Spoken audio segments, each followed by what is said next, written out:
Buongiorno, gamers! Jump scare! Hi, guys! Oh no, I forgot to hide my questions. Oh no, I forgot to hide my questions. Anyway, hi guys! Welcome to Q&A stream part 2, where hopefully it actually works this time. Okay, so here's what happened. Here's what happened is that so on Wednesday, I planned the stream a couple days in advance, and I was like, yay, okay, this should do well. So I was planning on starting the stream at 5 p.m. my time, and then at 3 p.m. I got a text from my internet service provider, my ISP, that was like, hey, we've noticed that there's an internet outage in your area, and we're working to fix it, but it might take a few hours to fix. And I was like, well, that's weird, because my internet seems to be working just fine. Like, some pages are taking a little bit longer to load, but like, I can still connect to the internet and everything seems to be fine. And then the stream didn't work. And then the stream didn't work. And so I don't know what happened there. But yeah, so this time it works. I did a test stream right before we started and everything. Also, given my new internet and my new, I have better upload speed now. I actually went through and like changed my bit rate, and I changed like the resolution, and it's working great now. So yeah, great timing, internet, right? But yeah, so the agenda for today, I'll go ahead and say, guys, this is gonna be what the plan for this stream is, that this is going to end up being a video on my main channel. This is going to, I'm gonna have my editor, my lovely editor, Lively Bonyfish, is going to be making a little highlight reel for this one. Everybody say hi, Lively. And so y'all need to be on your best behavior, because this is going on the main channel. But yeah, we're gonna edit this down, or we're gonna trim it so it's just the good bits. But yeah, so I am going to do, this is gonna be fun to see how many different ways that people can come up with to spell Lively's name. There we go. Katie Kane spelled it correctly. That's how you spell it. Princess Chimera also said it right. Yes, that's how you guys spell it. I'm not good at spelling in my head, but it's Livali. Everyone say hi. It proceeds to be a worse pain. Oh no! No! But yeah, so here's how this is gonna work, gang. I had a form, like an online form, where people could submit questions to yours truly. And over the course of this video, sure, because it's going to be a video, I will be answering as many questions as I can. I think I picked out 25, just kind of like ones that I felt like I had a good answer for.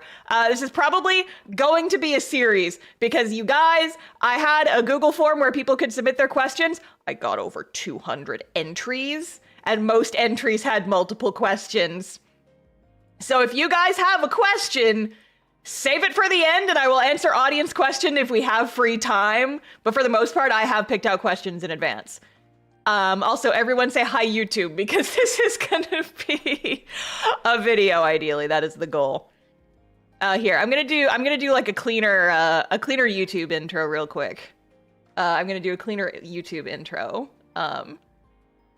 Hello, YouTube, and welcome to the video. I took a bunch of questions from my audience about things related to art, comics, being a freelancer, and all sorts of other things, and today I am answering them live for you! So, let's get into it. I like how I asked you guys to say hi, YouTube, as though we were not streaming this on YouTube. It's very funny. Anyway, so I polled about 20-ish questions from the Google form, that we're going to try and get to all of those today, and then if I have extra time at the end, we will do some more. I might make this like a monthly thing. I don't know if I'm going to commit to that. We're going to see. But yes, Felix Frenzy, thank you for the super chat. Just want to say I love your art and comic. Thank you. All right, but without further ado, let us get into it. So our first question is from Zero. How do you figure out where to put speech bubbles? This would be for like a comic or something. And honestly, I talk about this in my video on my comic making process, like the process I go through to make all of my comic pages. It starts with like thumbnails and sketching and all that stuff. And what I do for this one, honestly, is I plan, one thing that really helps is that I plan out where my speech bubbles are going to go as early in the process as humanly possible. So I figure out where my lettering goes as far back as like, as far back as thumbnails. So I'll do like rough little like stick figure thumbnails to figure out where like all my characters are gonna go and what the page is gonna look like. And that's when I figure out where I'm going to put my speech bubbles. As far as like compositionally, it really is just a matter of, you know, like making sure you leave room for your speech bubbles, making sure that it looks good within the composition. And that's just, you know, like your standard art skills of like, where does this thing go? Where does this thing go? I think in general, some good rules of thumb are I try not to have my speech bubbles overlapping my characters at all. I try to give them each their own space. You don't want them all up in their own space, all up in each other's space. Make sure that they are like flowing properly. I have some diagrams for this in my How to Webcomic book, but it's going to be hard to pull those up from nothing. I wonder if I can drag and drop those onto the stream at all. Let me see. Of course, I picked the first question to be like a really visual one. Of course, I would do that and then like not have any visuals for it. I'm very good at my job. Let me see.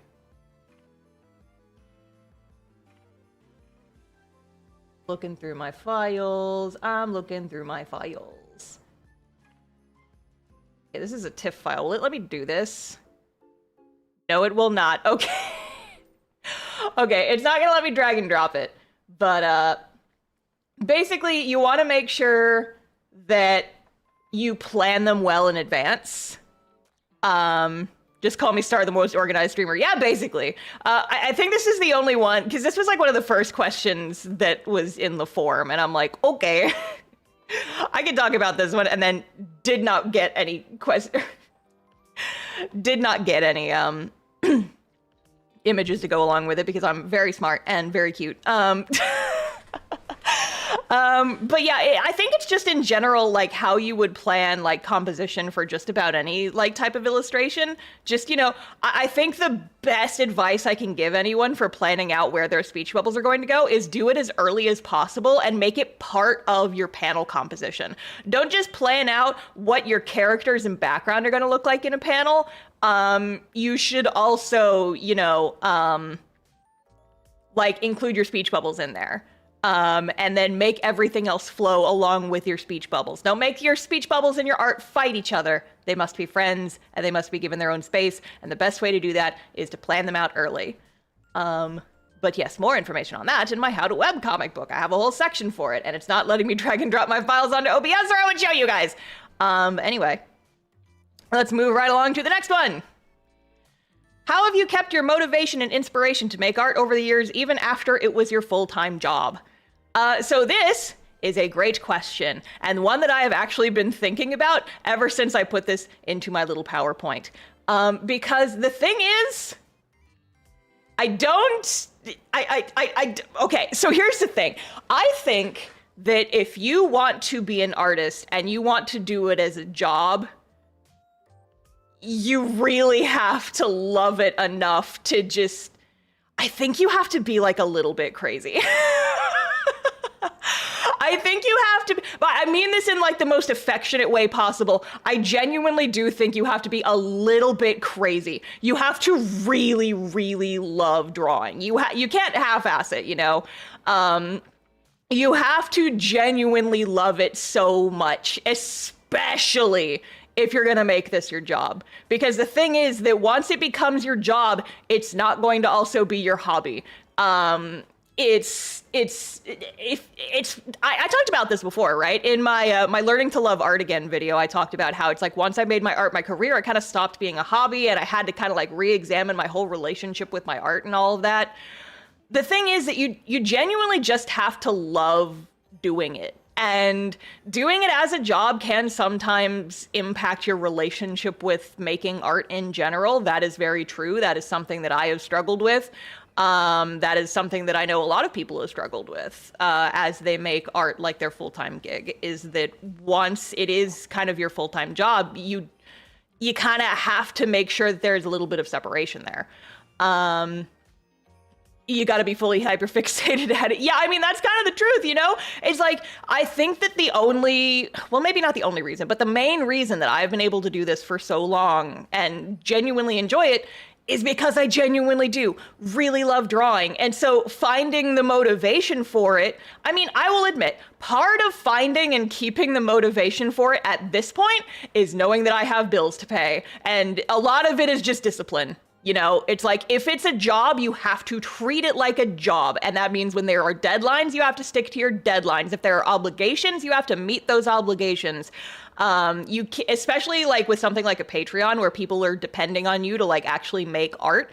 If that is your job, if you have to treat it like a job. And so part of it is honestly, you know, like just discipline. You have to treat it like a responsibility because it is. And so in that case, it's like, it's less about the motivation and more about, hey, this is an obligation and you need to do it, whether you feel like doing it or not. A lot of times, the mail club pieces kind of become obligations for me because it's like, oh boy, I gotta go draw my Blorbos again. Because, you know, like there's some months where I get really, really excited about the mail club theme and I'm just like, oh boy, time to draw my silly little guys. But there's other times where like I'm either just really busy that month or I'm just not feeling it as much, or like I'm not as in love with the theme as I was in the past. And I'm just like, oh man, I'm not really feeling this. But I gotta do it. I gotta do it before the end of the month or it's gonna screw up my whole schedule. M Creeper, thank you for the super chat. I had 3 jobs at the same time once. I've got 4 in a trench coat. I feel ya. I'm sure it's not the same thing, but yeah, it's rough. But yeah. So at some point it's just like motivation does not matter quite as much as it is a job. You have to do it. It is an obligation, and if you do not do it, shit's gonna get fucked up and you can't pay your rent. But, you know, maintaining motivation and inspiration to keep doing it as a hobby as well as a job is just that you just kind of have to love it. And, you know, sometimes it goes back and forth a little bit. Like about a year ago, actually it was almost exactly a year ago that I got sent those markers for that Ohuhu sponsorship, and that kind of like jump started me to get back into sketchbooking. I was sketchbooking earlier today. Sketchbooking? Don't sketchbooking. I was literally just drawing in my sketchbook earlier today because it was fun and I'm trying to figure out a character's design.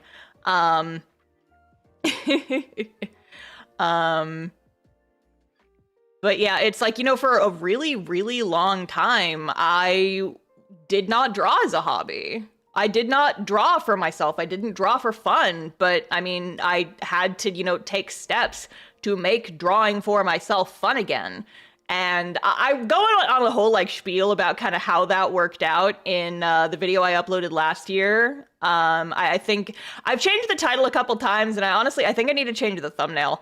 But it's something along the lines of like learning to love art again. I go on a whole tangent about like kind of my journey and how this felt and like kind of where that was, the difficulties with all that stuff, and kind of how it changed my relationship with art and all this other stuff, and how I kind of had to trick myself into learning how to enjoy drawing again. It is hard. It is something that is hard to keep up with, genuinely. But I think that if you're a little bit crazy and you love it, you will find the motivation, though sometimes you do have to go digging for it because it can be hard. It is hard. I will never deny that it's hard. But if you love it, then you will find ways to continue doing it, you know? All right, next one.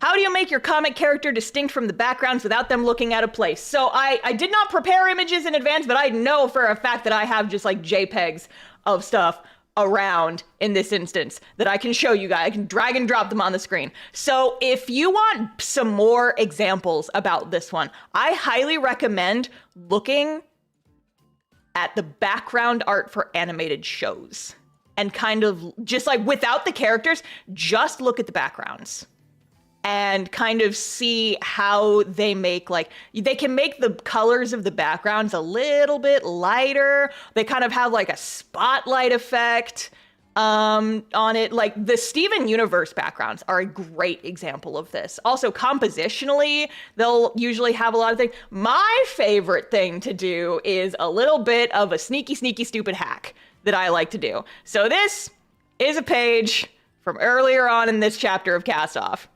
And I like to think that I'm sneaky and that no one notices that I do this until I point it out.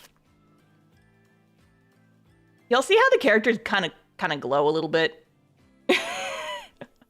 No, what do you mean no spoilers? This page has been out for a month. Stay updated. You see how the characters kind of glow a little bit? I do that on purpose. Because it kind of I thought they were just extra pretty. Yeah, another part of it is just, you know, it helps the characters kind of stand out from the background just a little bit more. I like to think it's subtle. Yeah, I can kind of see it. I never noticed that before. I do this on every single page.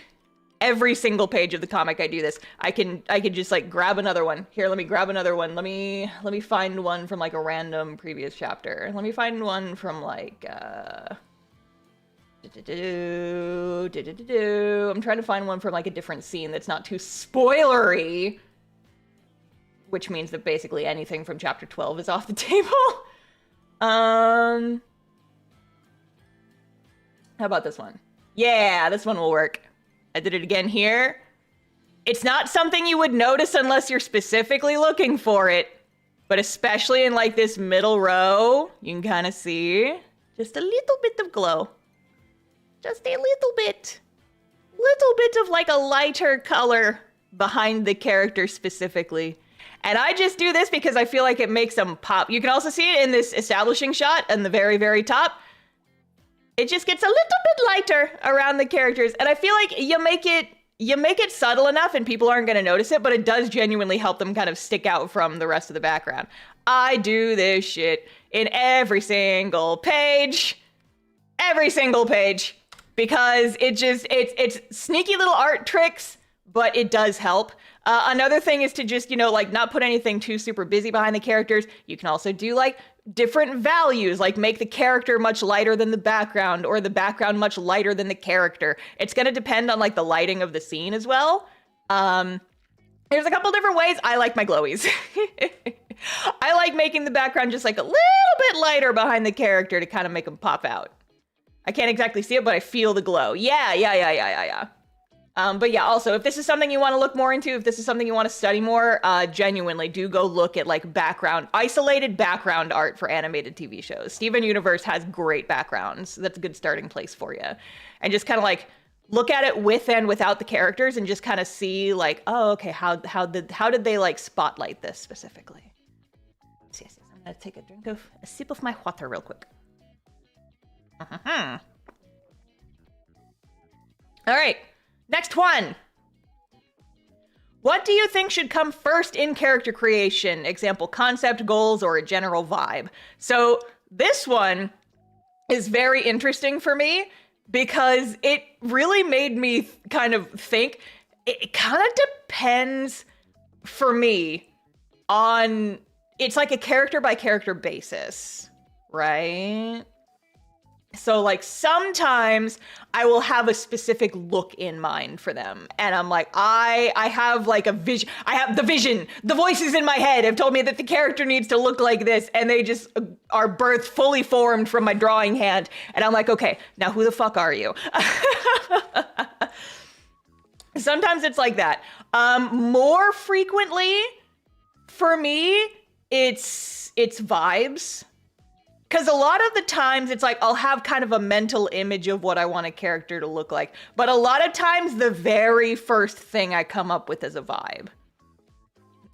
Where it's like a lot of characters in cast off, like a lot of the side characters, a lot of the more minor characters, I needed them for like a specific purpose, okay? And I was like, because I remember when I was doing the novel version of Cast Off, like one of the very, very earliest versions of those parts of the story, like anything beyond chapter 1, the very first time I tried to iterate on that story and like on those chapters was figured out and kind of sussed out during the novel, the time back when it was a novel. And actually, I have a question later on that is going to ask more about that, so I'll leave that there. But I will let you guys know, in the earliest versions of the comic, Zara and his... Okay, so, like, Zara was a character. Zara was actually one of the earliest characters to ever come out of the comic. I knew I wanted him to be in there from, like, very early on. But his entire squad, like the other characters, like Liam and Sonia and Taryn, they did not come about until later. Liam was actually kind of created during the NaNoWriMo, like the novel writing process of Cast Off. And I was just like, I need someone for Zara to talk to. And so originally Liam literally was just like Zara's personal assistant. And I was just like, I just need random character here. And so I had like a kind of a general vibe. I'm like, I just need like personal assistant character just for Zara to talk to during this scene. And then I was like, hey, this guy's fun, actually. I want to do more stuff with him. And so now I've like wriggled him more into the story. And you guys are just going to have to take my word for that, because I know we haven't gotten a whole lot out of the Zara squad. We're going to get there. We're going to get there, guys. But yeah, it's actually funny because like for a while it was just Zara and Liam, and it was the two of them. That was like the Zara squad. Sonia and Taryn didn't come about until like, I think it was less than a year before I started the comic is when they finally like made their way into the script. Because I needed people for Liam to talk to. And so like Liam was born because of like, I need a character for Zara to talk to. And then the other two members of the squad were born because I need people for Liam to talk to when Zara's not around. And so that was kind of like how those characters were created. I'm like, I need a character with this kind of vibe or this kind of personality because I think that these guys would bounce off of each other well. And then that's kind of how a lot of my characters were made. For me, when I am making a character, a lot of times the visuals are part of the vibe. I'll give you guys another example. Right now, I am working on developing a novel.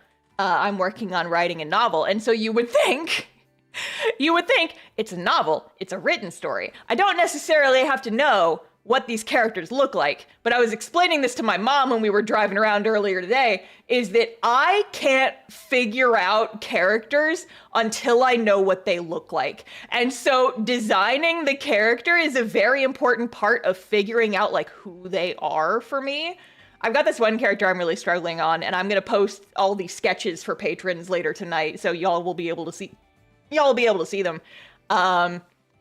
But I was like, I have this idea. I got to do this. I have to have this one character in there, and I don't necessarily know who they are yet because I haven't figured out what they look like. And for me, just like drawing them and doodling them and like kind of just, you know, hashing out different expressions and testing like different little like comics, drawings, just itty bitty little doodles and stuff. That is kind of how I feel out the character, is like I'm kind of molding them with clay, but instead of clay, it's me and my little pencils and pens. And I'm just like, I'm testing, I'm experimenting, I'm playing around. And over the process of kind of, you know, designing the character and seeing which like facial expressions and which set of facial proportions and like what eye shape and what hair shape and like what outfits they wear, kind of figuring that out is the process of figuring out them as a character, like who they are. And so for me, it's like, it usually starts with like a very hazy general vibe or just like a concept of, I would need a character who does this.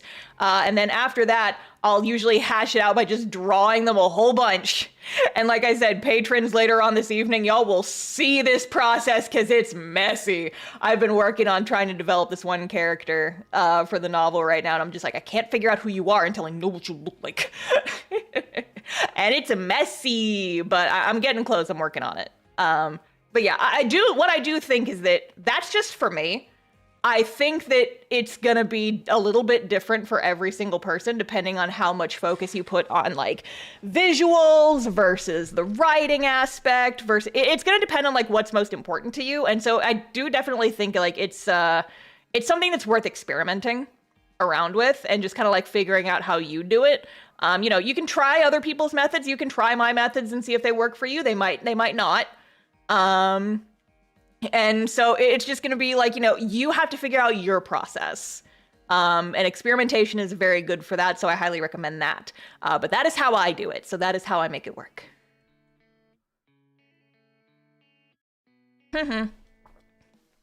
Alrighty. Moving right along. How do you overcome decision paralysis when writing and the fear that you will make the wrong choices and write yourself into a corner? I love this question. I love this question because I'm about to reframe how you think about writing in general. Whenever I hear someone talk about how they write themselves into a corner, I'm thinking, are you setting the ground on fire behind you? Because you shouldn't be. The way I write and the way I outline and the way I kind of mold a story is that everything is in flux until it's on paper. There's like a saying, it's not final till it's vinyl, which is like, nothing is set in stone until you actually put it out there into the world. And then even then, depending on how you're putting it out there into the world, it can change. I understand sort of this fear if you're doing something more episodic. Like I know a lot of fan fiction does this, or serialized is the word I was looking for. If you do something more serialized and you kind of don't know where you're going with it and you're just kind of, you know, making it up as you go and just kind of like being real casual with it, I could kind of understand that. But if you're doing something like writing an outline or you're working on a story and you're not publishing it anywhere yet, you're just kind of, you know, trying to figure things out, you might write yourself into a corner. That is something that very well may happen. But the thing is that if you write yourself in a corner, just turn around. You know, just turn around. Writing is like, it's kind of like going through a maze, you know? You have to like kind of just walk along a path, and sometimes you're gonna hit a dead end and you're gonna go, oh, damn it. I think I went down the wrong path. This maybe isn't the way I need to go. And that's when you turn around and you say, okay, where did I go wrong here? And you turn around and you change some things and you try another path. And then if you hit another dead end, okay, maybe that didn't work. Examine why that didn't work, figure out why it doesn't work, and then turn around and try again. You just kind of do that until you figure it out. This is why I am very, I love writing an outline first. I write pretty detailed outlines. I start with like really rough, just like, okay, here's what's gonna happen, and then this happens, and then this happens. But I flesh it out a lot more just kind of in my head. I'm like, okay, this needs to happen because this character is feeling this kind of way. And so then as a result of it, this thing, then this thing happens, and then this thing, I kind of have it all. By the time I'm actually, you know, like at the writing stage, I kind of have it mostly in my head as like it plays out like a movie almost. And there are some times where like when I'm actually writing, I kind of come to certain conclusions where it's like, oh, wait, I think that this should happen instead, actually, because I think that this character is feeling this sort of way about this situation. So I think more realistically, they would probably do this. And in that instance, that's why I like to script on Cast-Off so far ahead, because it gives me time to have those thoughts and actually be able to act on them. Less chance of writing yourself into a corner if you have an aerial view of the maze, right? Yeah, outlines. Outlines are so important. And actually, I was kind of talking out loud to my mom today. I'm not sure how much she was listening. But I think one thing I want to do now that I'm actually like, kind of working on a new story and working on some new stuff is, folks have asked me, how do I outline? How do I do world building and all this stuff? And what I think I want to do is I've made 2 videos now talking about my process of creating a character. Where I just kind of like, it's less of a straight up and down tutorial and more like a learning by example thing. And a lot of people have asked me, make a tutorial about how you do outlines, make a tutorial on how you world build. And I'm like, I don't know how to do just like a straight up and down tutorial. I don't know if I have the academic knowledge for that. I just kind of learned via vibes. But now that I actually have like this novel story that I'm working on, like this actual plot line, I think that might be helpful is just kind of like make some videos documenting that process and kind of talking about where I'm going, what I'm doing with it. And, make it more like, hey, this is what I am doing. This is my process. And also I'm going to yap at you guys about this novel that I'm writing for 1,000 years. But I thought you didn't want to be a tutorial channel. Listen, this would not be like a straight up and down tutorial. This would be, this is how I do it. And this is how I am actively doing it with this new project. And if you learn something from that, then cool. It's like, hey, this is how I do it. Learn by my example, less than it's an actual like tutorial, right? A tutorial would be, here's how you outline. Step 1. Figure out, and so I don't want to do that. I don't want to do that because that's boring. I want to do more like, hey, this is what my process is, and I'm going to let you guys into the process. I'm going to open the window and let you guys peek in.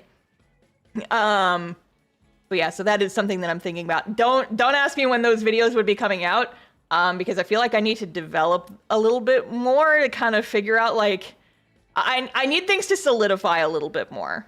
But yes.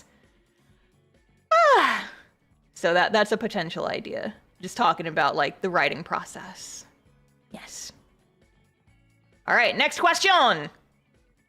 How did you find the motivation to create comics and how did you figure out the style you wanted to draw in? So I'm going to treat these like 2 separate questions because they are, but they were submitted as the same question, so I put them both on the same card. So for the first part, how did you find the motivation to create comics? Again, I think it's less about finding the motivation and more just, you gotta be a little bit crazy. You gotta be a little bit crazy and you just gotta really, really, really wanna make this thing. You have to be so inspired and so in love with the ideas that you have that you just really wanna do it so badly. For me, the motivation just came out of, I like this thing. I want to do this thing. I see other people doing this thing. I wanna do this thing.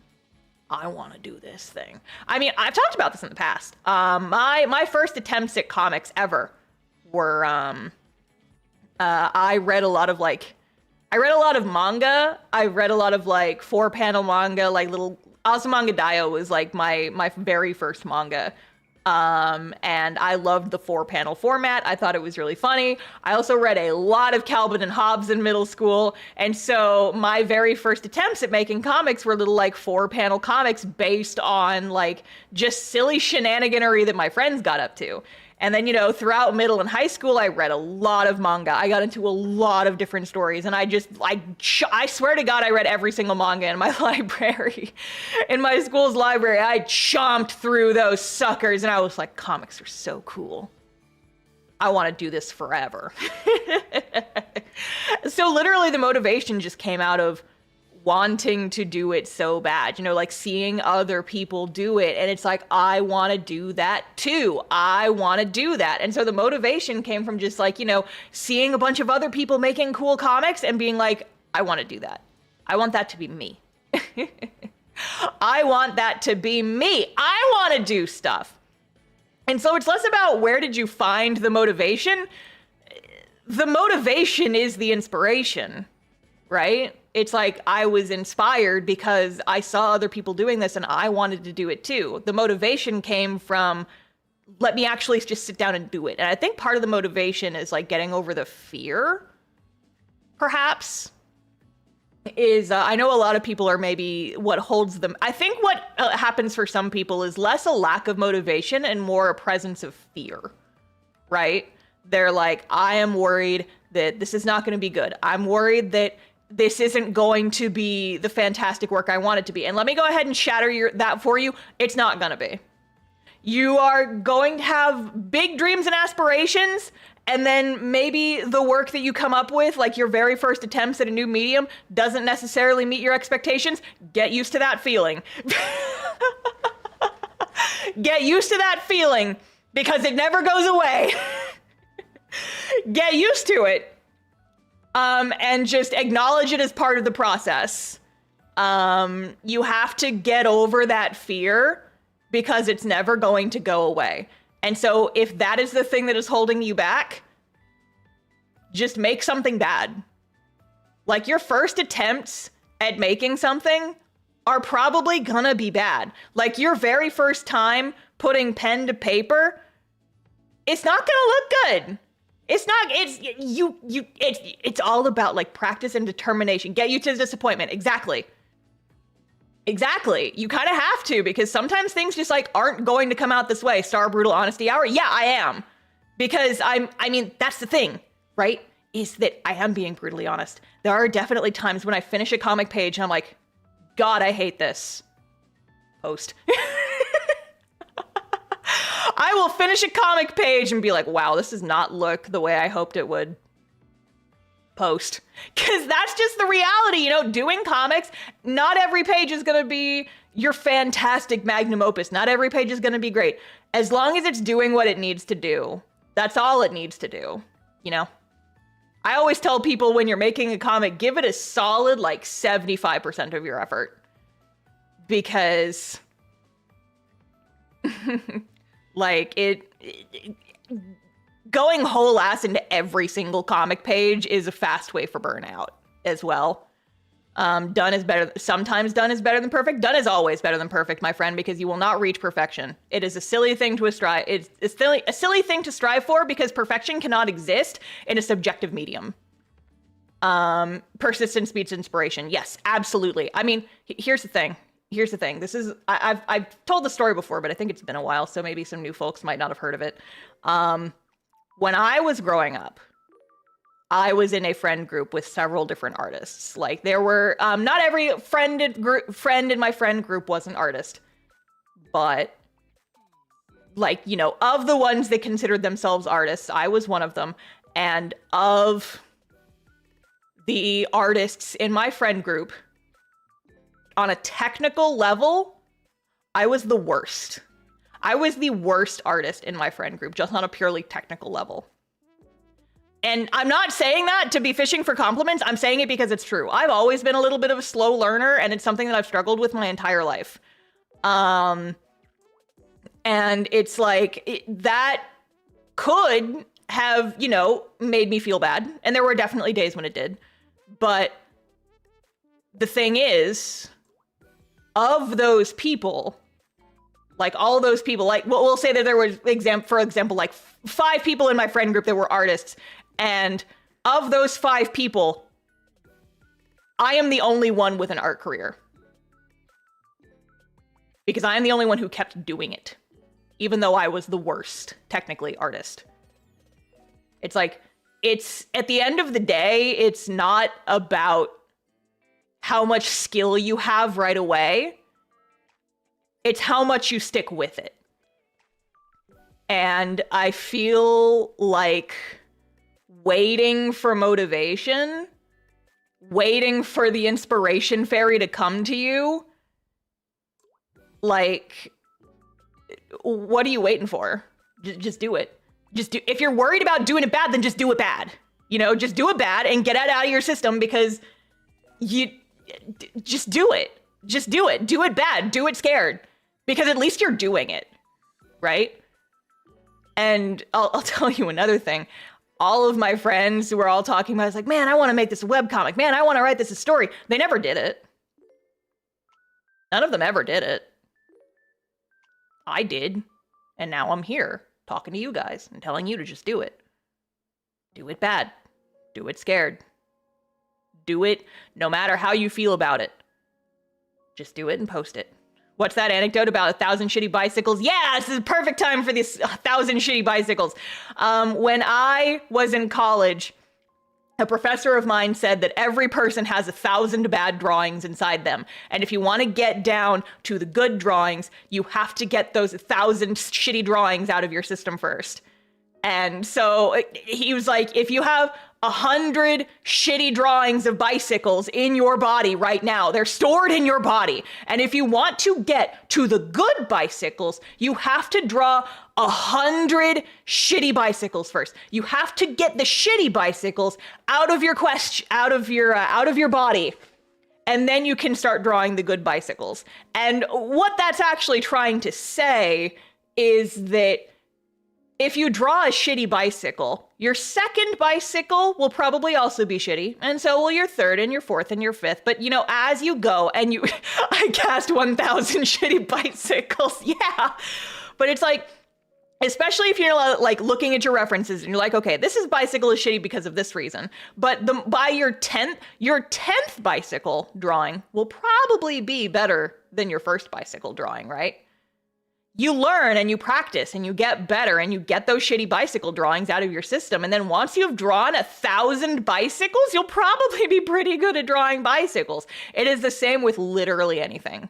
Also, you know, you should be looking at references and stuff. That's also important, is don't just draw bicycles from memory. You have to actually look at the thing to know how it's put together. But I remember there was another class with a different professor in my college that was like, you want to learn how to draw the human body? Draw it 1,000 times. In different poses. And that's what I did. And they had a challenge. It's like, we're going to see who can draw the most human figures, like gesture drawings, before the end of the semester. And it was like a challenge. It's like, let's see if you guys can draw. I think she actually said it was like 200 gesture drawings. And now, if you challenge me to do that now, I could bust that out in a week. But that was like, you'll have all semester to do this. And now I'm just thinking, 10 years later, I'm like, man, I could do that on a weekend. I could just bust that out over a weekend, and I didn't even finish that assignment.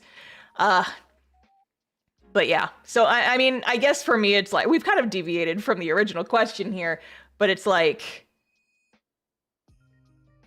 you have to want it so bad that you can push past doing it scared, and you can push past doing it bad.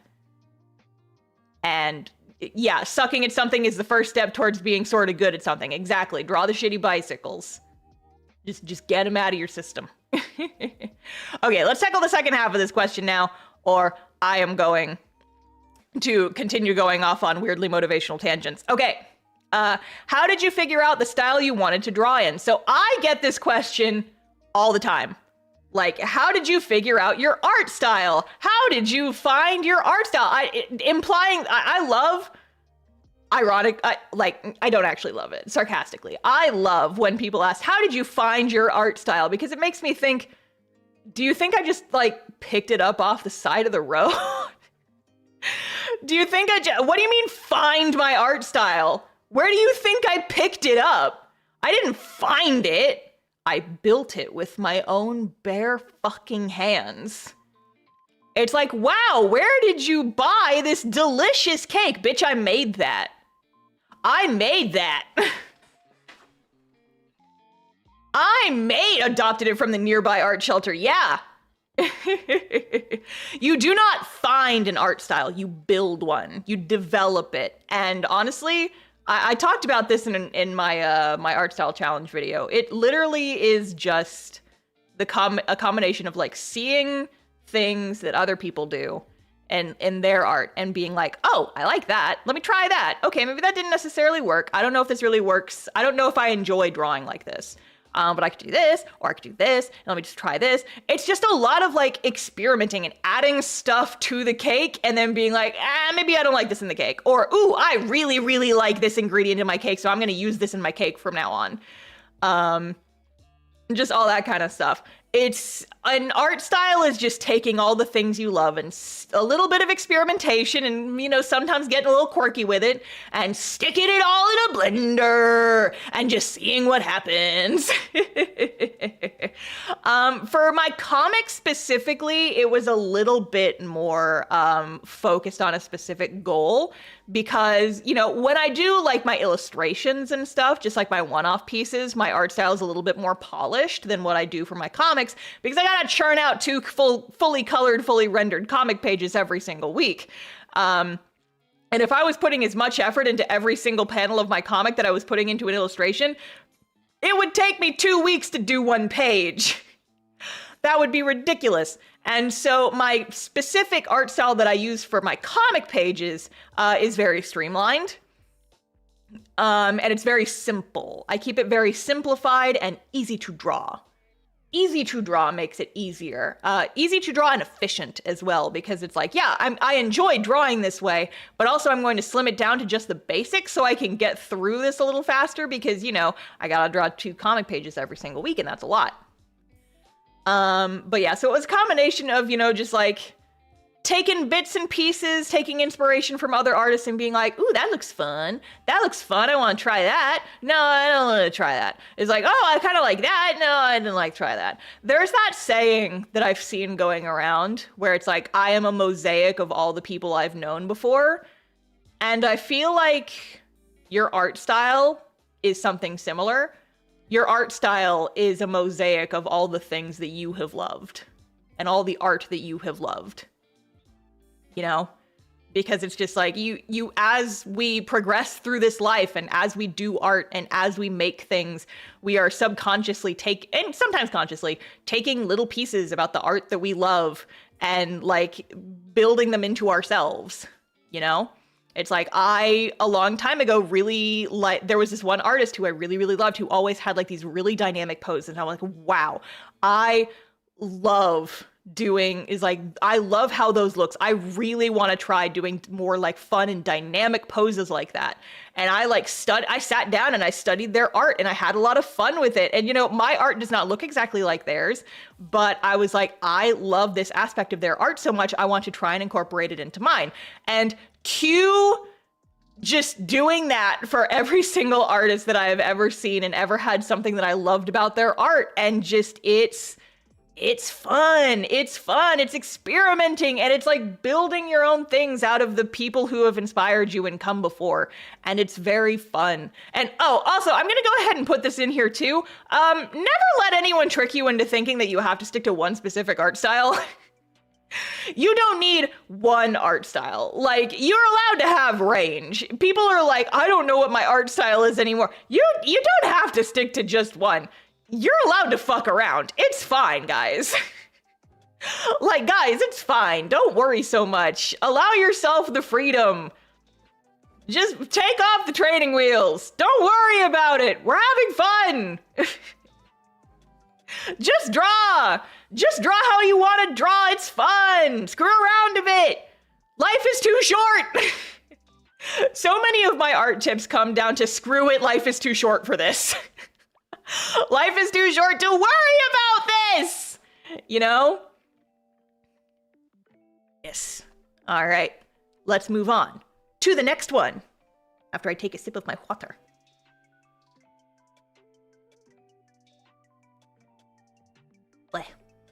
Whenever I do a stream that's just solid yapping for hours, my voice starts to give out. And I'm like, everyone on the, or not everyone, but like so many people in my comment section tell me that I'm their favorite yap person. I don't know how to get, my vocal stamina needs work, I guess. My goodness.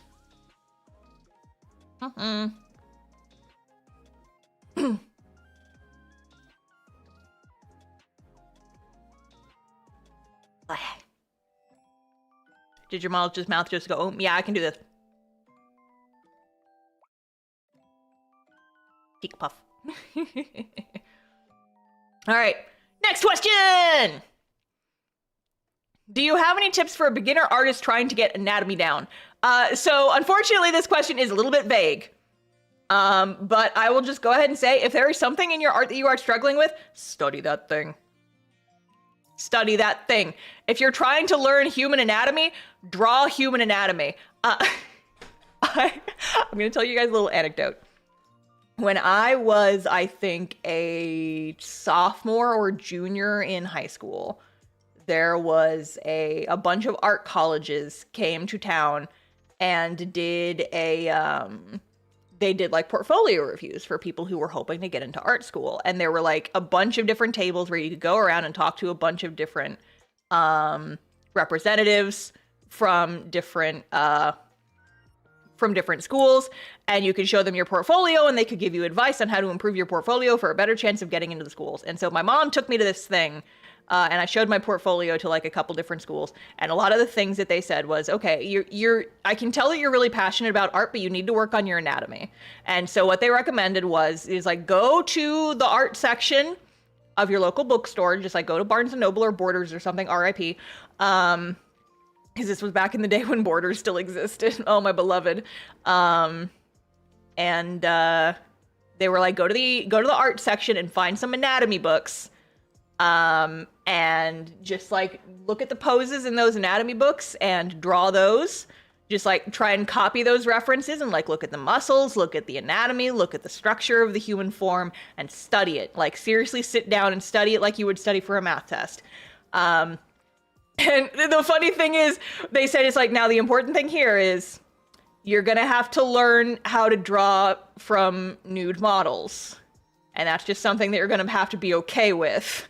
And they made like cold, hard eye contact with my mom when they said this. They're like, she's gonna need to learn how to draw human anatomy, like for real though. And the best way to do that is either like nude or nearly nude, like human models of the human form. And I will never forget this conversation because like, I think later that day or the next day, my mom took me to the bookstore and we went together to the bookstore and she went over, we went over to the art section and we looked up some like human anatomy books, and I still have these books to this day. It's like a bunch of just like pictures of like nude human models. And God, I'm forgetting the term now and it's driving me crazy. What the fuck? I'm trying to remember this fucking term. I can't remember it. I'm gonna remember in like an hour. Hang on. No, I'm gonna Google it. This is gonna be the weirdest fucking Google search. My brain just keeps telling me contraception, but that's not what it is! And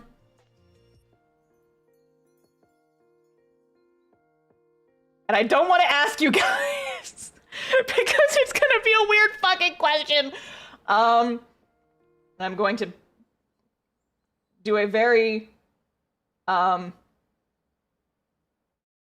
Google search right now.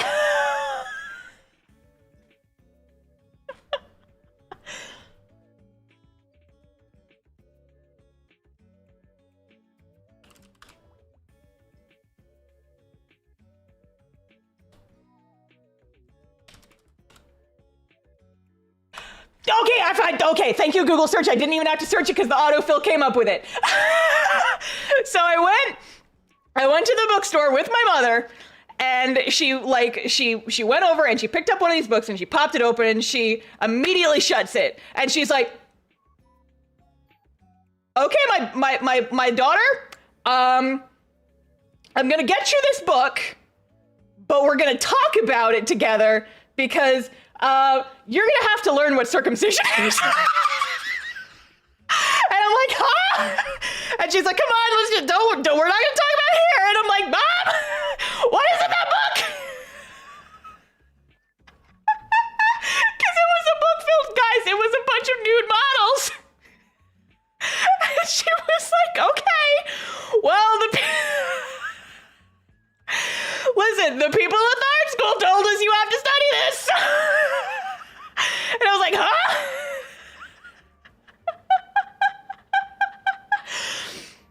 And I was like 60.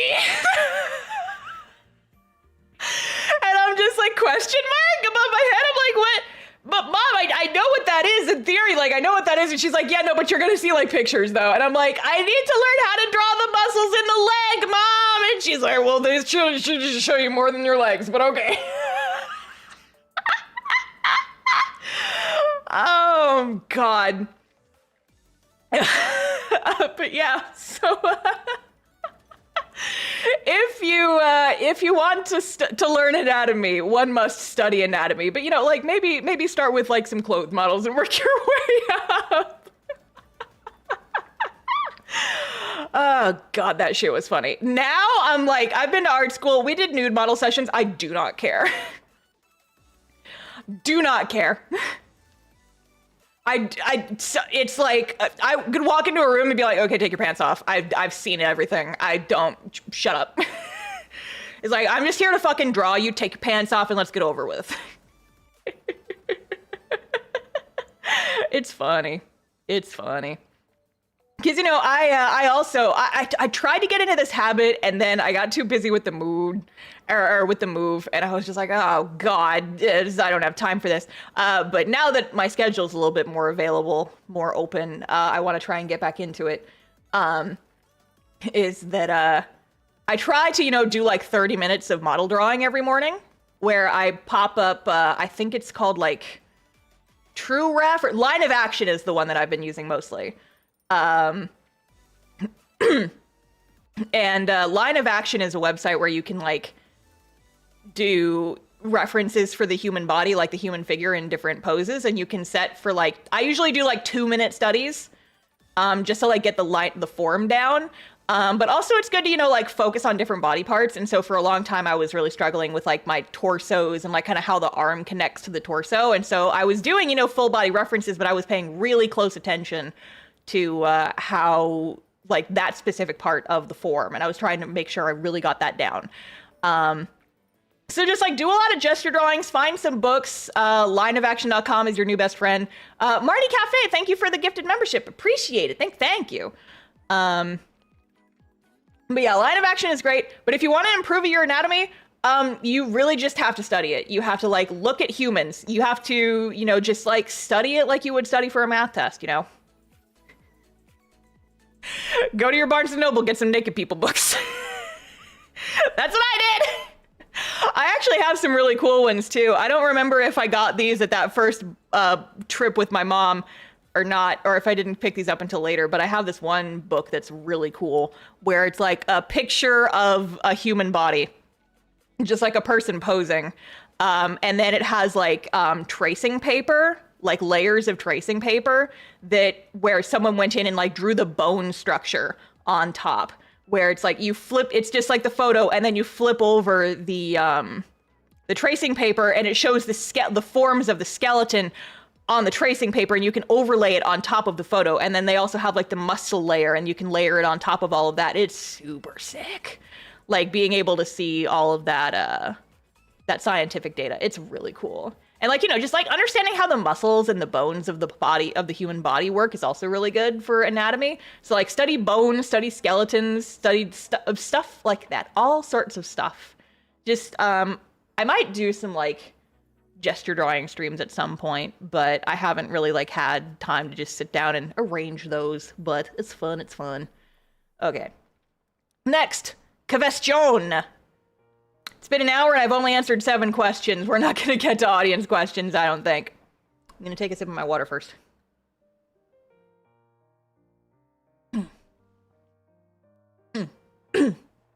Okay. How do you manage the stress as well as managing in general to freelance, knowing that this means you don't always earn a set amount of money and support could change? Great question. So something that I always tell people is that, question, yeah, shut up. The thing is that, you can't, how do I want to phrase this? It's always a good idea to have multiple sources of income, because like, yes, it is unstable, and yes, it is like, it's unpredictable. Sometimes you will have like different different levels of support each month, and sometimes more money or less money will be coming in. What I would recommend, like I'll go on a little bit of a spiel here, but like this is kind of how I did it, so maybe you guys can learn a little bit. So for example, I knew that I wanted to do freelance art, and I started researching and preparing for that while I was still working a full-time job. I did not just say, I want to do freelance art, and then quit, and then figure it out after. Part of it was because I was on a contract. This was while I was living in Japan, and I came up with the idea of like, it kind of pinged into my head. I remember the exact moment that it pinged into my head. Oh shit, I could do that. I could totally do that. And between the time that it kind of pinged in my head and the time that my contract was up was about a year and a half, but I didn't really start working and researching until about a year before my contract was up. And so the best time to research and prepare for doing freelance is while you are still gainfully employed. Because trying to figure it out on the job, like after you've already started doing it, is very scary and very unstable, and you will stress yourself out. So it's good to go in with a game plan and figure out that game plan while you still have the safety net of stability underneath you. Another big thing is to not rely on just one source of income. I know several people where it's like YouTube is their only job, or like freelance art is their only job, and that stresses me out just thinking about it. Cause y'all, guys, I make jokes about having 4 jobs in a trench coat. It's not a joke though. I do have 4 main sources of income. At this point, like I made a video a couple years ago talking about like the different ways that I get money and like how I get paid. I kind of need to remake that video because it's very out of date at this point. But okay, so my main source of income right now, we'll talk about YouTube first, although it is not the biggest. So I, try to upload at least 1 long form video a month. I used to do 2 a month. Now I try to aim for 1 a month. Just because that's what's sustainable for me on top of everything else. I could upload more if I did not have 3 other jobs, but that's neither here nor there. YouTube, I earn a decent amount of money from ad revenue and also a decent amount of money from sponsorships. I don't have a sponsor for every single video, but when I do, that is usually a large, that impacts it a lot. But if I had to rely just on my YouTube income, I would be homeless because my YouTube money does not pay my mortgage. It does not. We're going to talk about this in terms of my mortgage payment, which is now much more expensive because I live in a different city. But like if I had to just rely on my YouTube, I would not even be able to pay my mortgage. I would have to move somewhere cheaper because if it was just YouTube, I would not be able to pay my bills. I know some people who have audiences that are a similar size to mine and they make it work. I don't know how, but I think they also have like average higher viewer counts on their videos than me. Because honestly, what's more important with YouTube is how many people are watching your videos and not how many people are subscribed to you. Generally, if you have more subscribers, you have more people watching your videos, but not always. So it just kind of depends. Second income is I have my webcomic, and my webcomic I don't get paid for directly. The webcomic, my earnings from my webcomic come from Patreon mostly. Like 95% of my income from my webcomic comes from Patreon. That other 5% comes from, I earn a little bit of money by posting it on Tapas, because I'm part of their early access program over there. And so I have my Patreon income. The YouTube also incorporates, like, I'm sure that there are some people who found me through YouTube and subscribe specifically for like YouTube related stuff. But most of the rewards I offer on Patreon are for my webcomic. And so I consider the Patreon, that's how I earn money through the webcomic. And that's just like, I do bonus stuff. Most of the stuff I do for Patreon is stuff that I was just doing for the webcomic anyway, but also my biggest thing on Patreon is I do the mail club every month, and that's like physical rewards that I send out to people. The mail club is where I make most of my money, just because that's one of my more expensive tiers and a lot of people are on it. But I also do a lot of stuff for my smaller tiers. I just recently started posting sketchbook pages exclusively for Patreon supporters. I'm probably still going to post like my absolute favorites on social media, but I'm posting most of them for patrons, and then the public will eventually see those when I do sketchbook tours, but I'm going to stick to just like posting sketchbook pages for patrons for a while and see how that works out.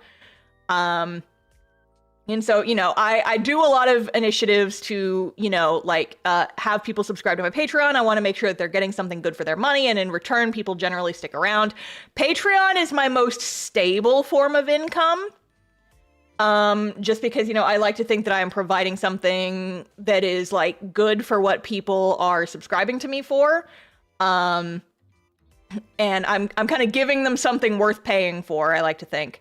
And also it's a subscription, and so those people are coming back every single month. In general, it does fluctuate a little bit, but in general, most of my people are on tiers that they can afford, and so it's generally my most stable, but it does fluctuate a little tiny bit. I could do a whole freaking video talking about Patreon and stuff, but let's see what else. I also have my online store.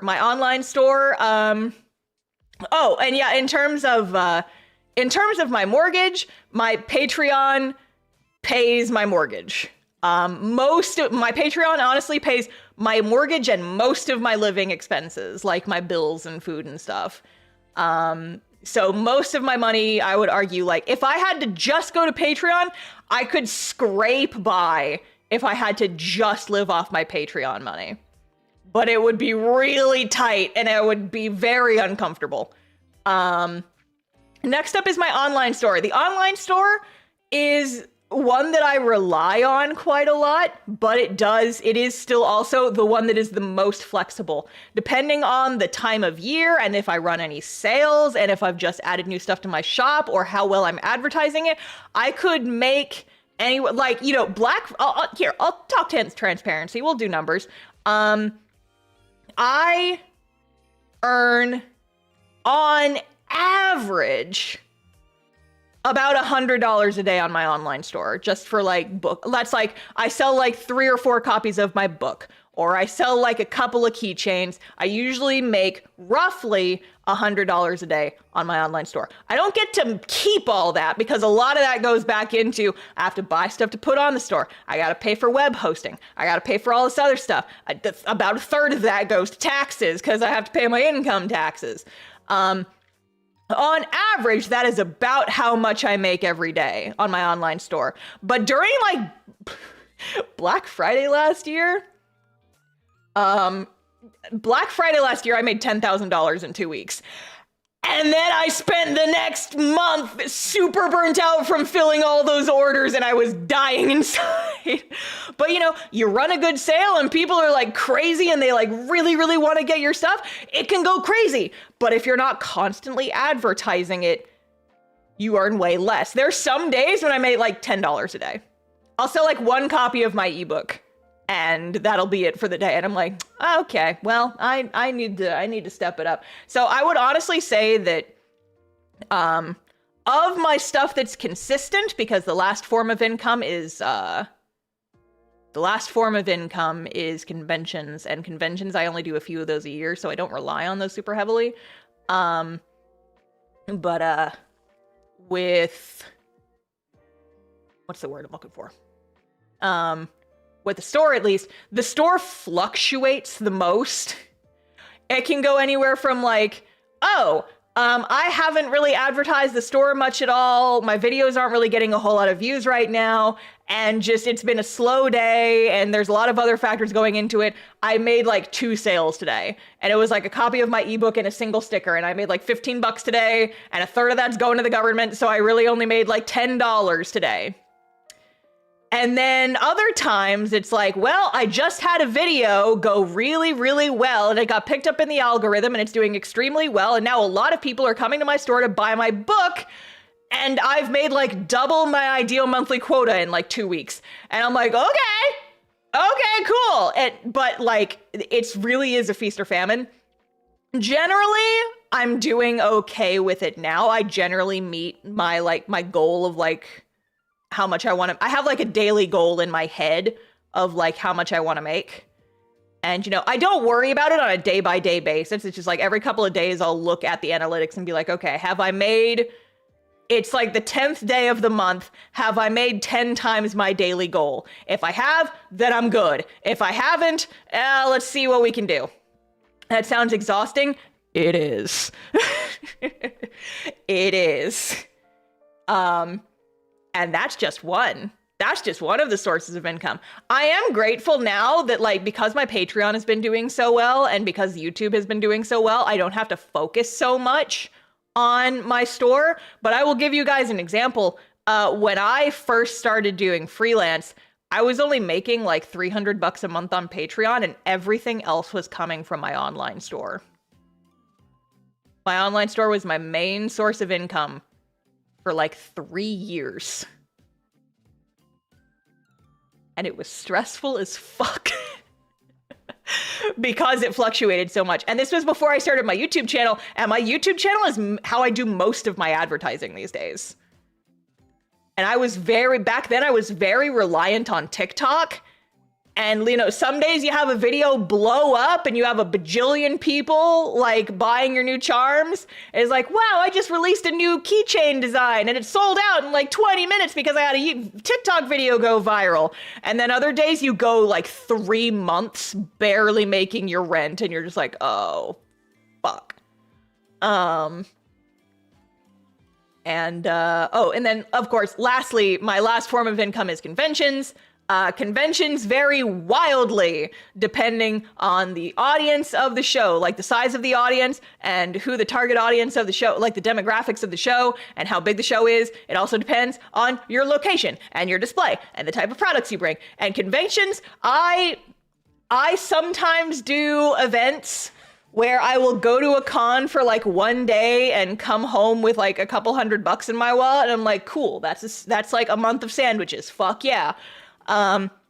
There's cons where I go for like a full weekend and I come home with like a couple $100 in my wallet and I'm like, that was a waste of a weekend. That would have been better spent doing something else. GalaxyCon Austin. I'm still so mad about that show. That show is dead now. That convention does not exist anymore because fuck you, GalaxyCon. Hey, quick tip if you're an artist, never do a GalaxyCon show. Do a GalaxyCon show as an artist, if you want to feel so gratuitously disrespected. The salt is real, it is. Don't exhibit at a GalaxyCon show. You can do much better things with your time.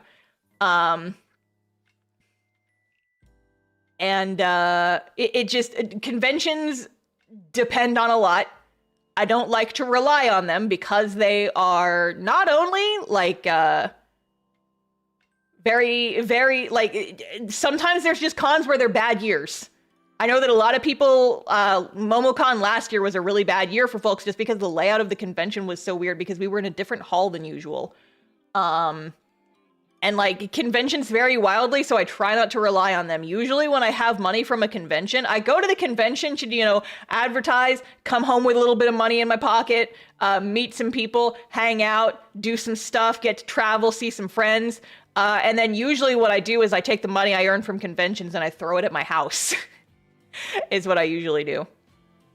But yeah, so I mean, if you don't count conventions, just because I only do a couple of conventions a year these days, when I first started doing conventions, I was doing like 10 to 15 cons in a year. And then I got super duper burnt out because it was exhausting. Nowadays, I just do like a handful a year and that's plenty for me.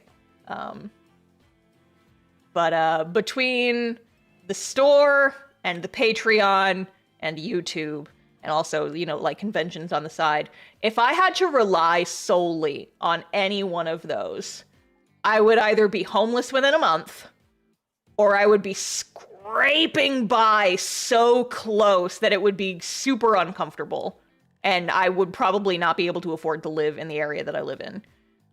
So my best advice for people is have multiple sources of income.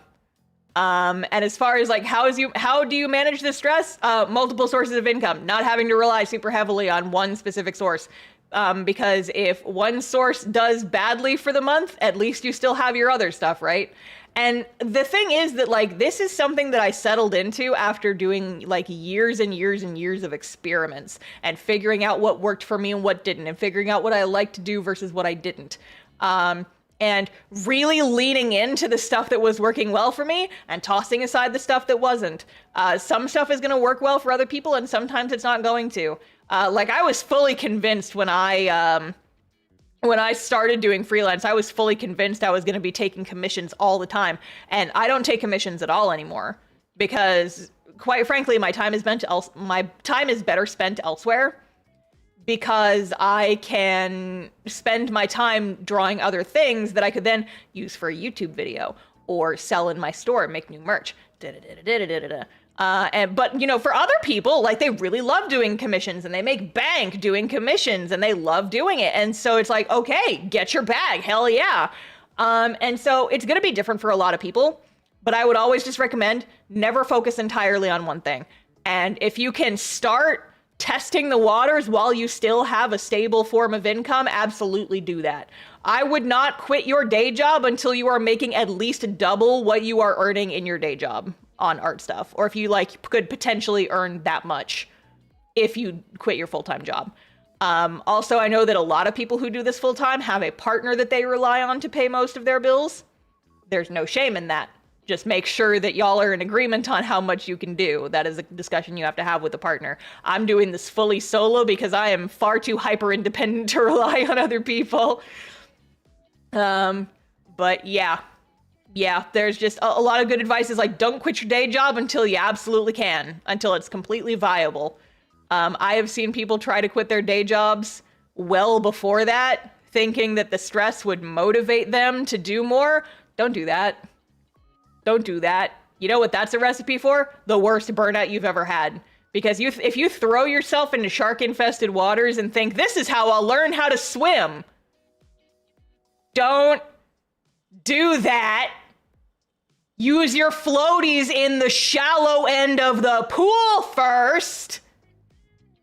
Learn how to swim first. And then go to the deep end. Don't jump into the open ocean before you have learned how to swim thinking, oh yeah, no, I'll just figure it out on the, like, my survival instincts will kick in and then I'll teach myself how to swim by actively doing it. Yeah, that's how you drown. Don't do that. It's a terrible idea. Don't do that. Do you guys like my metaphors? I love a metaphor. I love a metaphor. I also love my water.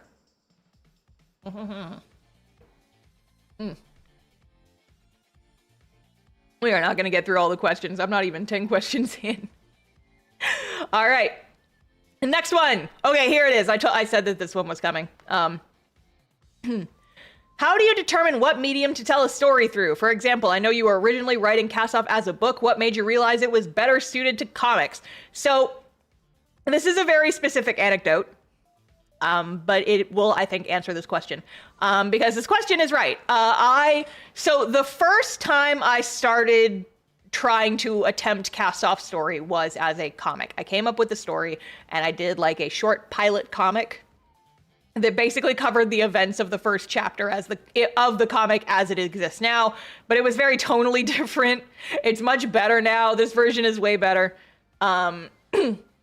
But, you know, I tried it as a comic, and then around the time that I tried it as a comic, a friend of mine introduced me to the concept of NaNoWriMo, which is National Novel Writing Month, because they did it my freshman year of college, and I was like, oh, that sounds so cool. I want to try that, but what story do I write for it? And so I ended up writing Cast Off for my first attempt at a National Novel Writing Month. I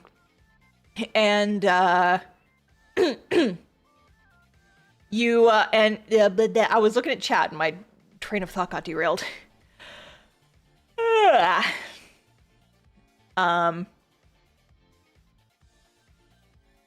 ADHD is a wonderful little brain explosion. Didn't NaNoWriMo get overtaken by AI slop? This was in 2011, so this was before that. Yeah, rest in fucking pieces. But yeah, so my first time, I was like, okay, hey, I want to try writing a story as a novel. I've never written anything super long like this, but this should be fun, and I want to try it. And so, you know, I took the story of the comic that I was planning on making into a comic, and I tried doing it as a novel. And to my credit, I did finish the challenge. I wrote 50,000 words in 1 month of a novel version of Cast Off. And when I finished that, the challenge, I looked back on it and it was like, wow, I did not enjoy that. You know, like I finished the comic, but I look back on it and I'm like, no. And the main thing, chat, honestly, the main thing was that for Cast Off, like the way that Cast Off works is I was so heavily reliant on visuals for Cast Off, like the subtle way that like characters' expressions change, the way that the magic is all very visual, the way that like Ariana's eyes change color given specific emotions. It's all like very subtle visual work, but that subtle visual work you can't do in a novel really because it's a written medium. And so for Cast Off specifically, I was like, this needs to be told in a visual medium because I don't think this story will be as strong if I do not have the visuals to back it up. And so with Cast Off specifically, I was like, this needs to be a comic, I think. It started as a comic and I tried to experiment with other things and it didn't work out. So I'm just like, this needs to be a comic, and I don't think this could be anything other than a comic. And, you know, for my novels that I'm working on right now, yes, plural, don't worry about it. I was like, well, these were not incepted as comics. These were incepted as just like spoken word stories because they started as Dungeons and Dragons campaigns. But, you know, I'm not as tied to the visuals now. And so it's much easier to do written works for those stories because I was not relying on the visuals to tell the story the first time I did it. And so honestly, my advice would be like, if you don't know what medium to tell a story through, just try telling the story in a couple different mediums. Like maybe a comic is not going to be right for you. Maybe you'd be better suited doing a novel, or maybe you'd be better suited doing a visual novel or like an RPG Maker game or something like that. I think the best way to figure that out is to just text it, experiment, figure out what you like doing, figure out what you don't like doing, and just test the waters. Get in the pool, swim around, splash around, see if you like it, see if you like the vibe. You don't have to commit super hard to anything. Like when you're just, you know, kind of experimenting, like try making a couple of test comic pages, try writing a couple chapters, see how it makes you feel. Just try it. Just try and experiment and see how you feel, and just, you know, like kind of ways like, all right, well, they could do this, or I could do this. And it's like, well, this takes this much work and this much time. This would take more work, but less time. It's just a lot of experimentation. And I think, you know, just like testing out other mediums and seeing what you like and what you vibe with is always fun and a good idea. Experiment, test things out, have fun, get loosey-goosey with it. I'm going to drink more water now.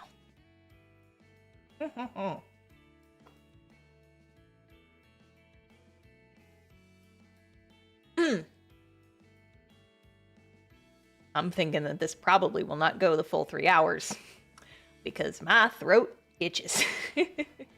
My throat hurts. We're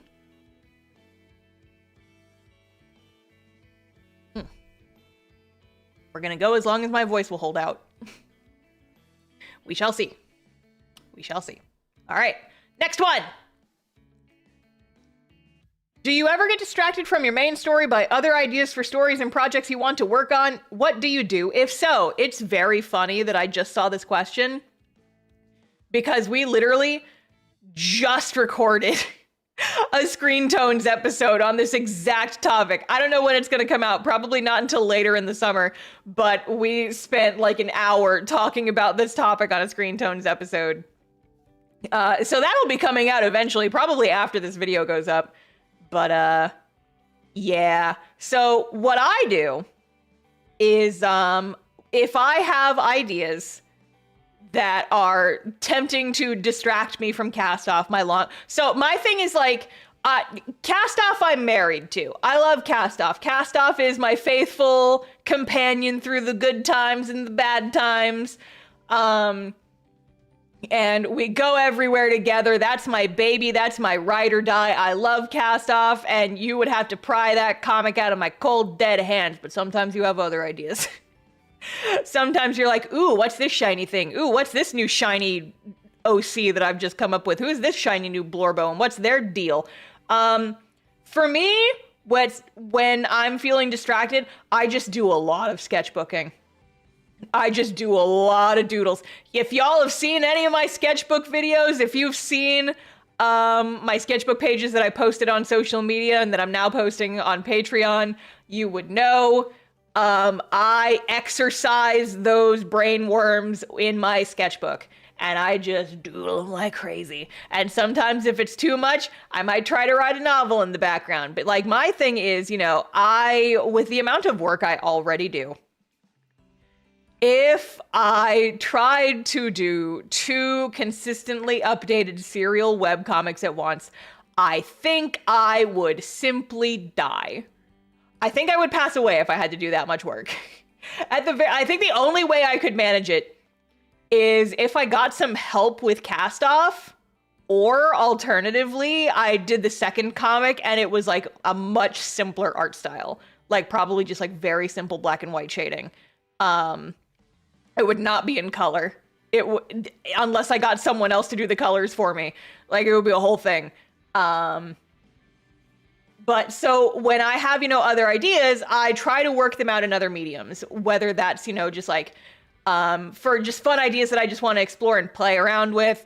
I could do, you know, I'll draw out those ideas in my sketchbook and I'll walk around the park and I will, and I will listen to dramatic music on my phone and I will imagine animatics to them.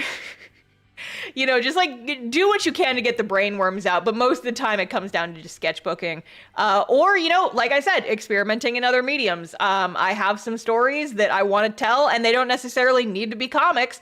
And prose novels, like just written stories, are way faster to do than comics because all you got to do is write them. You don't have to write them and then draw all that. So yeah, if it's something really compelling, I will potentially make it into like a novel or an illustrated novel, or I'll do like little mini comics about it. But, you know, you exercise the brain worms, but you still stick to your ride or die, you know, and Cast Off is my ride or die. At this point, I've been doing it for like 10 years. I think that if I stopped making the comic for too long, I would get withdrawal symptoms. Because it's just like, that's my baby. That's my homie. We're hanging out forever together. I'm sticking with Cast Off until the end at this point. I am committed. We are going. But yeah, just short answer, exercise the demons in the sketchbook, get the brain worms out however you can, post them online if you want to. But yeah, you know, you figure out how to ration your time. And sometimes ideas stay as ideas, and that's just fine. Exactly. Sometimes an idea can just be a fun idea that you think about while you're taking a walk through the park and thinking really hard about what an animatic would look like to this song if you did it with your Blorbos. Real quick side note, guys. So I've like the patrons know this. The patrons know this because they've seen my sketchbook pages. Where I have a couple of references to this and I have talked to them about it.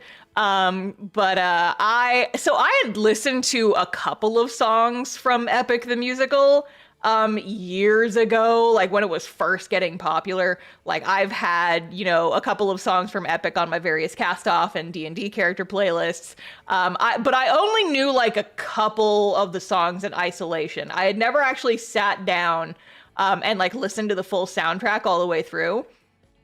And I finally did that this past week, and I bookmarked a whole bunch of them, and I'm just like, yes, yes, new Blorbo songs incoming, let's go. And I've done a lot of sketchbook draws with the characters from the novel that are coming up to songs from Epic, and I have a lot. Yeah, it's a lot, gang. Oh god, yeah. Oh, Get in the Water absolutely is very much the villain in one of my characters yelling at each other, and it's so fucking good.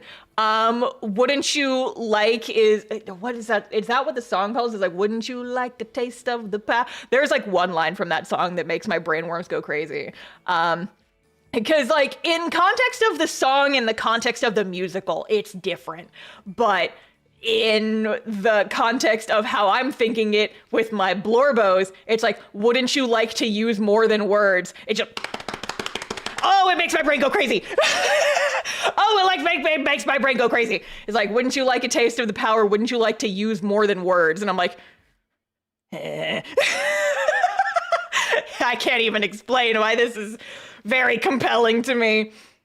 Oh my God. Listen. I have some time this weekend dedicated to doing some motherfucking Blorbo draws, and patrons will see it. Patrons have already seen some stuff. I've done some very gay drawings with suffering lyrics. Little Wolf is also a great one for like a character I haven't talked about too much yet, but it's so good, guys. It's so good. The animatic in my head goes hard. Like there's one character I have who is just like, for the novels, who is just like so Telemachus coded, and I'm like, oh baby, oh baby, oh it's my sweet baby. Oh, I'm gonna talk about that later. Patrons will be hearing about that. Public folks will hear about it eventually. Trust me. But we have to move on. All right. So it's nothing we've seen yet, not even the unveil. I've mostly been posting these on Patreon for right now. I will post them publicly once I do my sketchbook tour, because I will eventually do a sketchbook tour once I finish this sketchbook. But for the most part, if you want to see them as I finish them, joining the Patreon is going to be where those get posted on a regular basis. So, yes. All right, next question.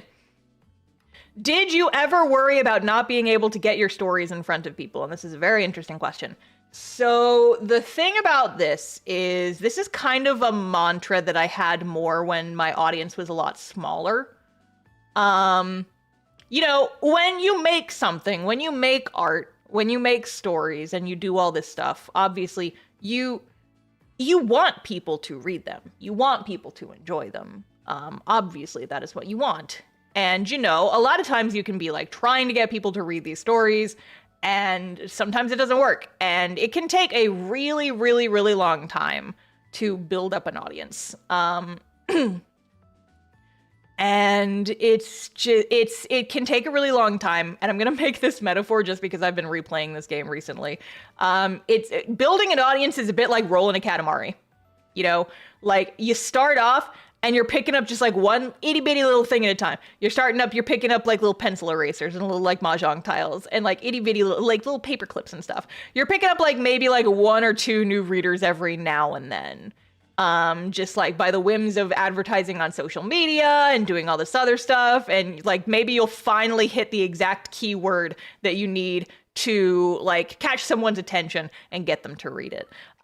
You'll start with like just one person at a time, just starts reading the comic, and you know, you'll rock with that for years and years. That's how it was the entire 3 years that I worked on my first webcomic. I think that Psy never had more than 50 readers, I think. Psy was a very small comic, maybe 100 towards the end, but it was a very small comic. It did not get a whole lot of views. I was mostly making it because I was having fun with it. And then when I started Cast Off, it was the same thing. It's like, you know, I had kind of built an audience. I had a couple of people who followed me over from my first comic and, you know, I started picking up a little bit more speed. I started with a more established audience, but it was still a small audience. Like when I first started Cast Off, I was like I had like 100 followers on Twitter, maybe. I was still barely using DeviantArt back then. I had like maybe 100 or fewer followers on Tumblr, and that's the main ways that I advertised the comic back then. You know, you pick it up slowly, but over time, if you're consistent with it, and as you keep going, and if you advertise effectively, which is a whole other spiel I could go off on, it will gradually, you know, you'll gradually build an audience. But as far as like being worried about getting my stories in front of people, there's kind of a mantra that I've had ever since I first started Cast Off, where it was like, I am doing this to make myself happy. I am making this for me because I want to and because I love it. And there's like 2 of my friends and like online mutuals who have told me that they like the comic. And as long as they enjoy it, I am happy. Even if I was only doing this for me and the very small handful of like people in my immediate support group who like it, even if I was just showing it to them and they were the only ones reading it, I would be happy with that. And I was like, these are the only people I need to please. I mostly want to please myself, but as long as these like this handful of people still enjoy it, then I'm happy and I'm pleased with myself. And I feel like that's a good attitude to have. It's like, you can't worry about the numbers because the numbers will always disappoint you. You will always want that Katamari to be bigger than it actually is. But I would say, you know, like, do it primarily for yourself. And if you've got just like 2 or 3 friends who like what you write, that's enough. And I mean, honestly, even if you're just doing it for yourself, that can probably be enough. But you know, we're artists and we like to share things. So I think like, if you can find just like a good support group of like 2 or 3 people who like your work and are excited to see what you make, that's enough. That's enough, really. I mean, it's not enough if you want to make this your career, but I feel like if you just want to do this because for the joy of doing it, that's enough. And that was what I was rocking with for a long time. It's like the first like 5, 6, 7 years of Cast Off, I was just like, yeah, you know, my audience is slowly but steadily growing. I've got a lot of people who really like this comic. But even now, as long as me and my friends like it, I'll be okay. As long as these people like it, then I will be okay. You know? And so that is how I see things. It's something I struggle with badly. It's a mindset I find very difficult to break out of. Yeah, it's harder to break out of it once you've gotten into the mindset of, I need this to be like viewed as much as possible. But I really do genuinely think that's like, did you have fun making it? Did your friends like it? Like the 2 or 3 people that you liked? And like some of these people don't even know that they're in this group. Some of it is genuinely like, oh, there's like 2 or 3 like casual acquaintances that I know online, who I know that they read the comic and I see their comments. And so it's like, as long as they are still, you know, like having fun with this story and I am pleasing them, then clearly I am still doing something right. And as long as they are still liking that, I still like it and I'm still happy with it. But, you know, you got to worry about pleasing yourself first. I mean, this is another thing where it's like, you know, I made that Pokemon video a couple months ago. And that video, gonna be honest, didn't perform very well. I had fun making it, though. It was like, yeah, didn't really perform very well. But, you know, you look inside yourself and I'm like, did I have fun making it? Yeah, I did. I did have fun making it. And that's the important part. That's the important part. I mean, if YouTube was my only gig, and I had to worry more about my videos all performing super duper well, like, then yeah, I would need to worry about it more. But at this point, YouTube's more just like kind of a fun hobby that occasionally throws money at me. And so I'm like, yeah, I had fun making this video. This was fun.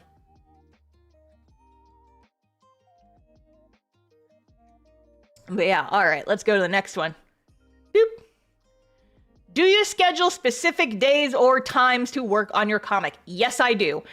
So as part of And just like being a freelancer, one thing that I have found that has very much helped. I didn't have a schedule for a long time. But now that I've kind of, over the years, I've like sort of established a consistent weekly routine that I stick to. And that really, really helps. Having like a consistent time of the week, day of the week that I set aside to work on specific things. And then if it's not that time, then I can do whatever the hell I want. Was very helpful for me. Like setting specific work hours as a freelancer is extremely beneficial for me. So specifically for the comic, Monday and Tuesday are my comic days. Mondays and Tuesdays I have blocked out to work specifically on the comics, and that's like all I do. Usually on Monday, I'll do sketches, because I do thumbnails in batches, and I'll usually do those well in advance. And so Monday I'll take 2 pages and I will sketch them. And if I have time, I'll maybe start on the inks. And then ideally, you know, by the end of the day, Monday, I have like inked and lettered comic pages. And then Tuesday is the day I set aside for coloring. And so that's when I will do my flats. Well, usually I do flats the day before because flats take such little time. I can just like lump them in with my inks. But yeah, sketching takes a long time just because sketching has to use brain power, but everything else I can just kind of like turn my brain off and like put a video on in the background. I just go. But then Tuesday is my day when I do all my rendering. And so that's basically, you know, just like fully coloring, shading, doing all the fun stuff. And that also takes a really long time. And so I dedicate that its own day to it. And so I believe the next question is also from the same person. Or these are, okay, well, I thought there was more. I remember there was another question that's in here somewhere asking about, how do I work on the pages and bashes? And the answer is yes, I do. Since I upload 2 pages a week, usually right now I'm in the process of rebuilding my buffer. So I'm only doing 1 page a week, but once my buffer is rebuilt, I will be back to doing 2 pages a week. But since I usually post 2 pages a week, I draw 2 pages a week. And so I'm sketching 2 pages at a time, and then I'm inking 2 pages at a time, and then I'm coloring 2 pages at a time. And that is my usual weekly workload. And then by the end of day Tuesday, I'm usually done with my comic work, and I can focus the rest of the week on doing other stuff. So it all works out. Having a good schedule, very good idea. Highly recommend it. Okay, next question. How do you deal with post-chapter burnout? I just finished a whole chapter of my webcomic and I've been suffering a bad art block / burnout. Any tips on how to get your mojo back? I definitely recommend taking a break between chapters, especially like really long chapters. I usually take about a month between chapters of the comic, just to like do a hiatus. I usually try to schedule something between the week, like during the hiatus, like this most recent hiatus, I had some like bonus world building pages that were left over from the volume 1 book, go up during the hiatus. And so that, you know, like kind of helped keep people occupied while I was gone. Highly recommend though, just like take some time off to recharge. For me, that's usually just like either doing a lot of drawing or no drawing at all, but like just doing some fun drawing and stuff. I relax, I play some video games, I try to get out of my house, I visit friends, I try to make plans with people. I give myself excuses to go out of the house. I like go just go exist out in the world, try and get like some other places. Watch that show that you have been meaning to watch. Play that game you've been meaning to play. Genuinely just like a big way to, you know, kind of like deal with burnout is to just absorb and recharge your batteries by absorbing other like media to inspire you. Touch grass? How dare? Exactly. Go touch some grass. Get some chlorophyll on you. Feel the chlorophyll with your fingers. But yeah, honestly, whenever people talk about burnout, I always feel the need is like, go watch Kiki's Delivery Service again. Because that is a movie about turning your hobby into your job and then suffering burnout from it. Like that's just what that movie is about. I've been meaning to rewatch it, but it's a good movie. It's like there's a quote from that movie where it's like, It's like, you know, there was a time when I loved drawing, and then sometimes there's times that I didn't feel like drawing at all, and so I just didn't. I didn't draw at all. And then eventually you get your drive back, you get inspired again, and then you want to go back and you want to do it again, and then before you know it, you'll be flying again. It's a great movie. Highly recommend it again. Jared! He is here!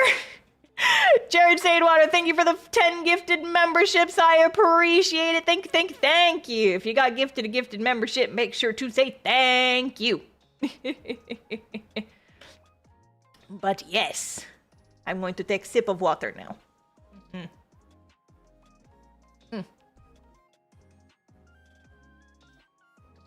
All right, moving right along to next question.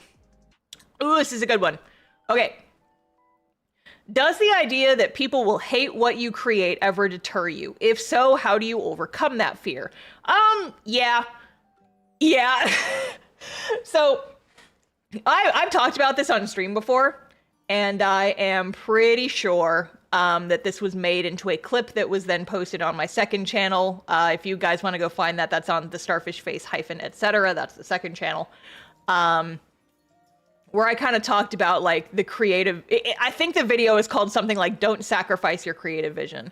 And it's something that kind of became more pronounced once Castoff's audience got a lot bigger.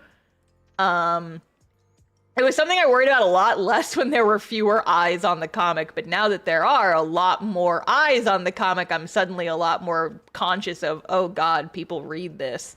Oh man, what if I do something and then people don't like it? Oh my God. And it really genuinely started worrying me to the point where I almost changed some stuff about the comic. Like I almost changed some stuff about the story because I was like, is this too much? Are people not gonna like this? Is this bad? And I was really genuinely concerned about it. But the thing is that no one knows what's best for your story better than you. And you can't sacrifice your creative vision because you're worried that other people won't like it. The most important opinion is yours. So you really have to ask yourself, do you like what you're making? Do you like what you draw? Do you like what you write? Do you like this? And if the answer is yes, then you're fine. Then you're doing something right. If the answer is no, and you've decided it's like, maybe I don't like this. Maybe I genuinely do not like something about this. Something about this is bothering me. Then I think at that point, it's worth, re-examining. Is like, okay, well, what about this specifically don't I like? What's bothering me? What's gripping at me? And I think that's like genuinely something that you will need to reflect on and like seriously think about. But if you like it, I'm gonna be very blunt here. If you like it, fuck everybody else. If you like it, then fuck it. Like, that's the most important thing, right? And if anyone doesn't like it, you just pull a Rocky Horror Picture Show and you say, I didn't make it for you. I didn't make it for you. I made it for me. And I like it. And if you don't like it, then you can go kick rocks. Go touch some grass. You don't have to read this. And so it's like, yeah, well, if you don't like my comic, you don't have to read it. You're not being held at gunpoint. Go find something that you do like to read. It's fine. Just like pull out that GIF. That's like, I didn't make it for you. I made it for me. And that's the most important thing. And you know what? I like my story. And I like what I'm doing with it. And that's the most important thing. Because I do this for me. And like the 3 or 4 people who care. The 3 or 4 people whose opinions that I care about. That's who I do it for. It's mostly for me. But also for a couple other folks. Because I care about their opinions. But these are all people that I know, like in real life, and whose opinions I value, and they are not random strangers from the internet who are just leaving random hate comments. I don't care about them. I like with the comic that I am making, and that's the important thing. Next question. Okay, so there was more to this question, and I had to shorten it a little bit, but it was talking about, like, how I mentioned in my pet peeves video, I don't really like stories that are super duper grimdark. And so they were like, well, okay, counterpoint. Do you think a story can be a turnoff if it's far too saccharine and wholesome? If so, what are some ways to balance it out? And this is actually a great question. Because I've actually gotten very into cozy fantasy recently, just as like something to read, just like some, you know, like low stress, like cozy fantasy. I've read a lot recently. I read, oh gosh, what's it called? A Psalm for the Wild Built, I think is my favorite of the ones that I have read. And that is a gorgeous and very low stakes book. Beautiful story, beautifully written, extremely low stakes. I also read Legends and Lattes recently after getting it very highly recommended. Loved it. Very fun story, very low stakes. And then, yeah, Jared brought this up. I just finished, I think like a week or two ago, I finally finished Can't Spell Treason Without Tea. Like, these are all like kind of softer, gentler, like kind of lower stake stories. I will say like my ranking for those is kind of the order I read them in. I didn't get as into Treason. I didn't get as into that one, but I still enjoyed it. I still liked my time with it. But yeah, you know, just like I think a story can be largely sweet. I mean, like there is a reason, you know, that like coffee shop AUs exist. And I do think that, like, you know, some people really enjoy that. Some people, like, their lives are hard enough and they just want to read something nice, right? But I think there is a good there's a good lesson to be learned from, like, Legend and Lattes specifically. Because Legends and Lattes is kind of like a cozy fantasy. It's a story about a retired adventurer starting a coffee shop. And there's not a lot of, like, plot necessarily. There's not like a grand adventure or anything, but there's still, you know, some stakes there. There's some stuff moving behind the scenes because, like, the main character, like, her past kind of, like, starts to catch up with her a little bit, and there's some stuff that goes down in the story, and there's, like, some people in the town she just moved into that she has to deal with. And so, like, there's still enough of a story to keep it interesting and make you want to keep reading to see what happens. But I don't think that every single book needs to be a high-stakes adventure to be compelling, right? Like, sometimes it can just be, like, more everyday stuff, and that's fine. But I know, like, some people are going to be different. But for me, personally, I need to have a reason to keep reading. And I think that is just a good way to put it in general. Is, like, if you want people to read this, they need to be getting something out of it. And so, you know, like, if it's gonna be like a longer series with really low stakes, there has to be a reason for me to continue to read it. And whether that's like you're hinting at maybe like an overarching story, or you're hinting more at like some other stuff that's going to come up. The problems do not have to be high stakes, but I feel like, you know, even just a matter of, I've got a crush on my fellow barista and I don't know how I'm going to deal with it. Those are still stakes. And if you're really hang on, I have to yell at my cat. Molly, get off the counter. I know you smell French fries, but those are not for you. She was sniffing at my lunch leftovers. Those are not for you. You cannot have French fries. No, ma'am. I'll give you a kitty treat later. What was I talking about? Oh, yeah. And it's like, you know, even if with stakes as low as just like, it's a coffee shop AU and I've got a crush on my fellow barista, but I don't know if I want to confess to them or not. Like, you know, that still has stakes. Because, like, I want to read to find out, oh, are they ever going to confess to the other barista that they have a crush on them? I want to read to see what happens. It can even just be, like, you know, as simple as that. But if it's literally just, like, there's no overarching stakes, there's no overarching, like, there's no compelling reason to keep reading, then I think maybe it's like, okay, what are we doing here? What are we doing here? You know? That's just my opinion. Folks are free to disagree. I will admit that I don't really read a whole lot of like low stakes, low plot stuff because I am a girly who loves a narrative. But that's just my opinion. So, moving along. When writing characters, how do you get the dialogue to sound like not you? I've been having an issue when writing that all my characters still come out sounding like me despite my best efforts. A very interesting question.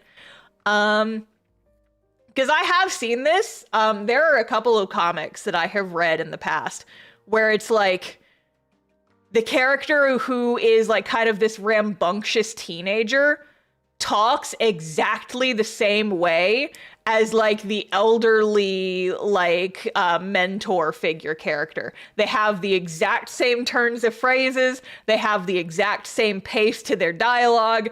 They have like, they use all the same words and they talk exactly the same way.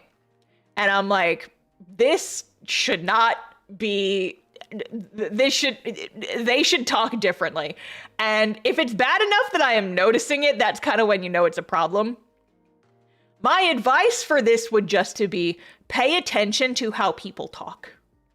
Like really go out and listen to people and like listen to how people talk and just like, I mean, you know, listening to like, okay, so here's the thing is I have to watch my own VODs back a lot because I have a friend who makes clips for me. And so whenever they send me, they'll send me like timestamps and be like, hey, is this timestamp to this timestamp good for a clip? So I actually watch back sections of my VODs all the time. And God, what a way to figure out like all of your worst speaking quirks. I have a lot of bad speaking habits that I'm now conscious of and trying to get over. I repeat myself a lot is what I'm noticing. I don't know where that comes from and I try not to. But I find myself, I'll like repeat the same words and phrases kind of over and over again, just to kind of like settle them into my brain a little bit. And that's just a quirk of how I talk, especially when I'm just like here talking to myself is what it feels like, is I'll repeat stuff. And that's the thing that I do. I stutter a lot. I kind of go off on tangents. I use a lot of metaphors when I'm trying to explain things. And then if you talk to my dad, he talks very differently from me. He doesn't use a lot of slang because he is a man in his late 50s. He doesn't say words like blorbo because he is a man who does not know okay, he has social media, he doesn't use it. He has no idea what that is.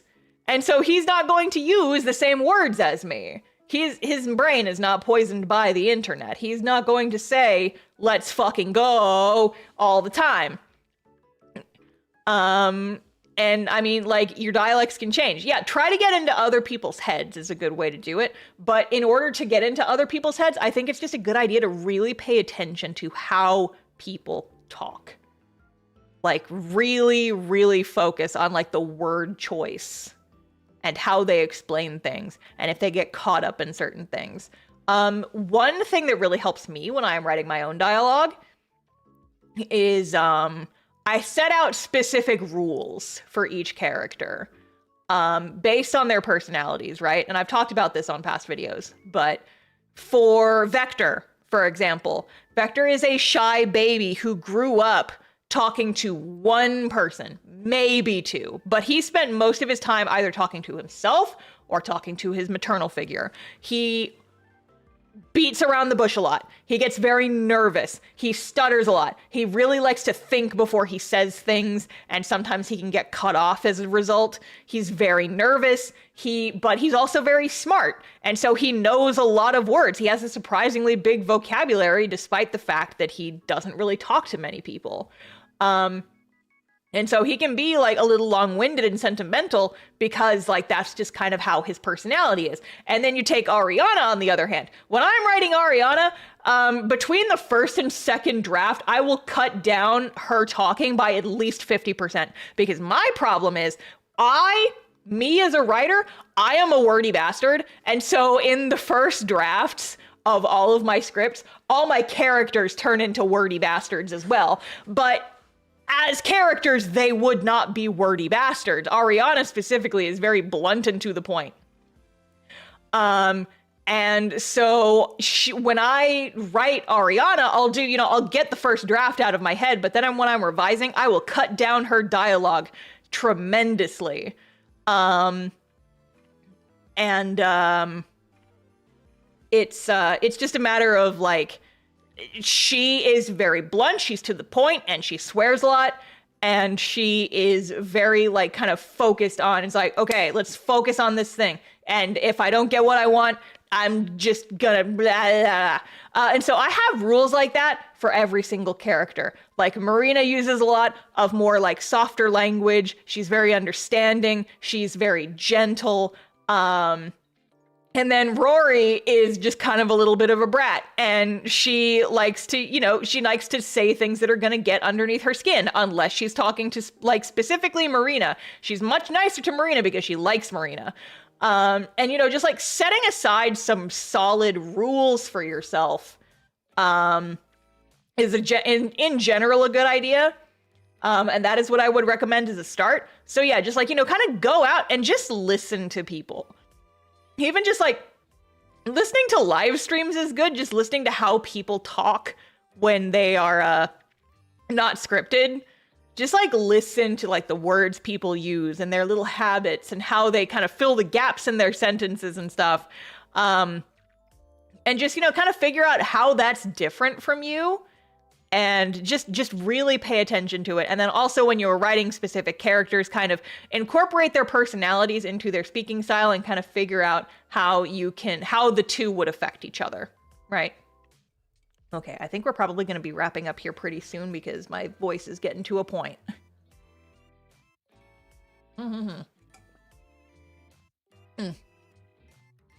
Okay, I think we will do one more question. What's my next one? Okay, this will be a good one to end it on. And then we'll probably do another one next week, and I'll finish off some more questions. Because like I said, this is probably going to be a series. Now, let me go ahead and finish my water. We'll take a pause for the cause, and then we'll finish up here. Because my throat hurts.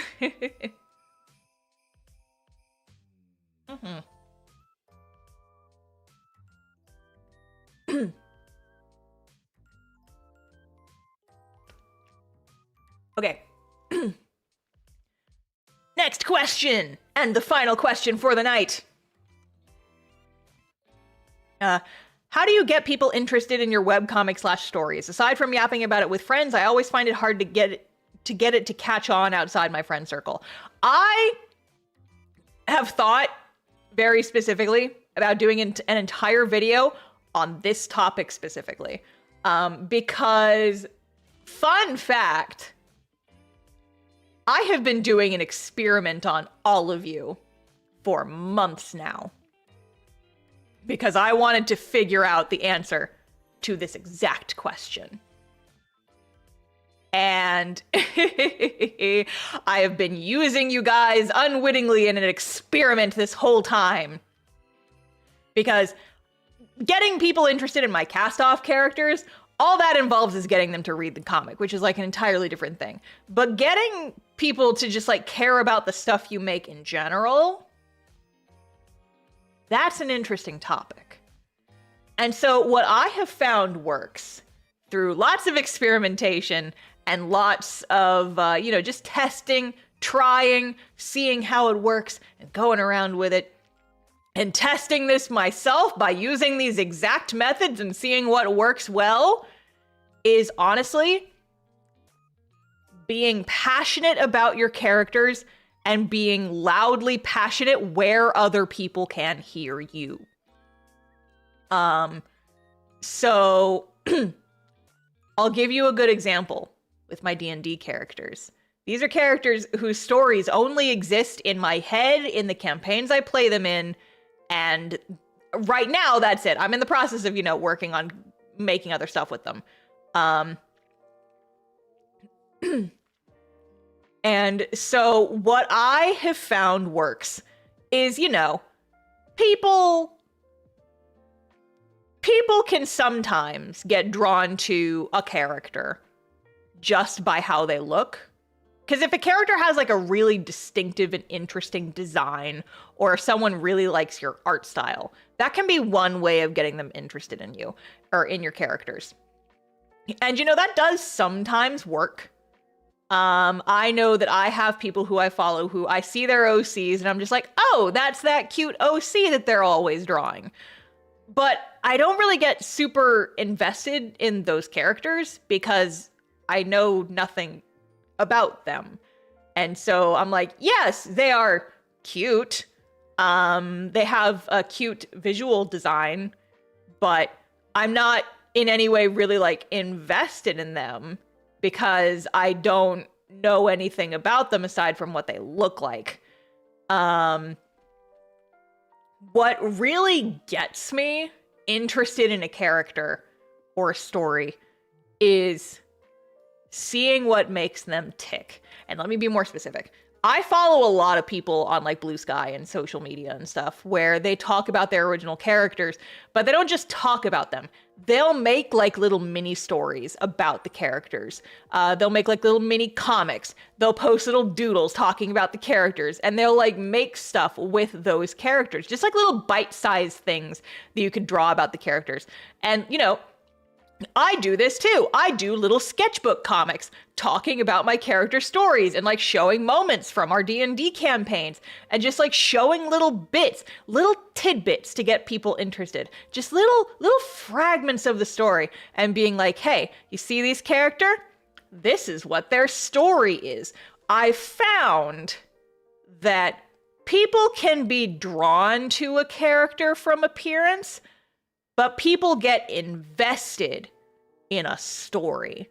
And so rather than just, you know, drawing random pinup of your OC number 207, if you want people to really get invested and interested in these characters, they have to know the story. And so then you have to think about, how do you get that story in front of people? And sometimes that's just yapping on Tumblr. Sometimes, and this is more effective for me because, you know, I like art and I like reading comics, is if you make just like little itty bitty comics just about the character, like 1-2 panel comics even, just like showing little tidbits from their stories, showing how they interact with people, showing little bits of their lore, showing how their magic powers work, all this kind of stuff. It's just like little ways of people like learning more about the characters subconsciously and then being like, oh, okay, I know this OC. I know this stuff because I've seen them post about this character. And like, I'll be honest, I follow people who have like their own OCs and I'm not super invested in them just because it's like, it's not really the type of thing that I'm interested in, but I see them posting about their OCs all the time, and I know a lot about their OCs and the personalities of their OCs because they post like these itty bitty little comics of them all the time, and I see these characters like interacting with others and like having little moments between each other and just like these itty bitty little things. And I find myself like learning more about these characters. And if you do that for webcomic characters, and then you say, hey, by the way, if you like these characters, there's a whole comic about them you can read for more context. Like, that is a great way to get people interested. And I feel like more webcomics people should be doing that. I know it's like you're already making a comic and doing even more work is a lot.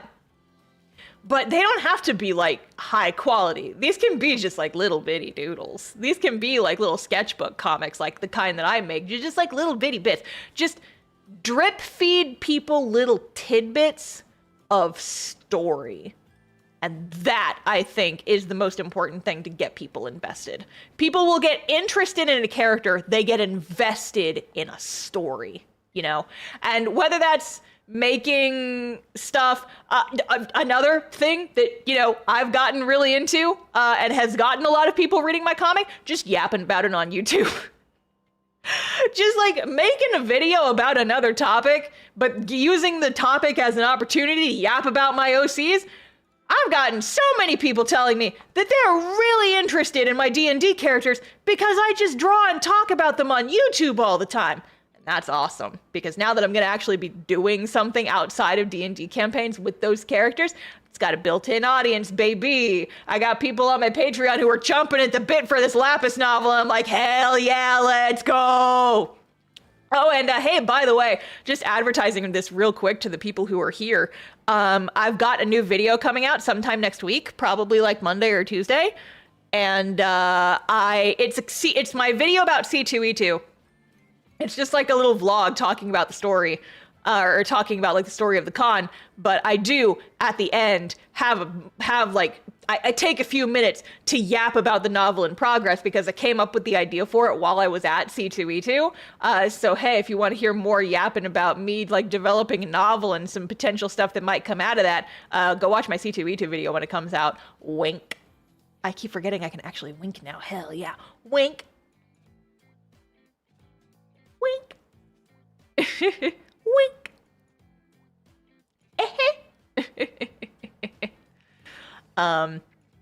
But yeah, with that, I think my voice is giving out for the night. I think I'm gonna go ahead and call it. We didn't get through all of my questions. I still have a couple, so any that I didn't get through, I will get to next time, and I will probably also add some more to the pile. The form for questions is closed right now just because I have so many to get through. But we will potentially have some more at the end next time. And I am, like I said, going to be compiling this into a longer video. I might do another stream for this next week. I'm not sure. Just be on the lookout and I'll announce it. It'll be at the same time, but I'm not sure what day. Just like keep an eye on my page and I'll be posting the, I'll be posting the waiting room once I know when I want to do it. But yeah, so thank you guys for hanging out. I'm gonna go ahead and call it a day. I hope you guys enjoyed. I hope this was helpful. And I will see you guys next time. Bye!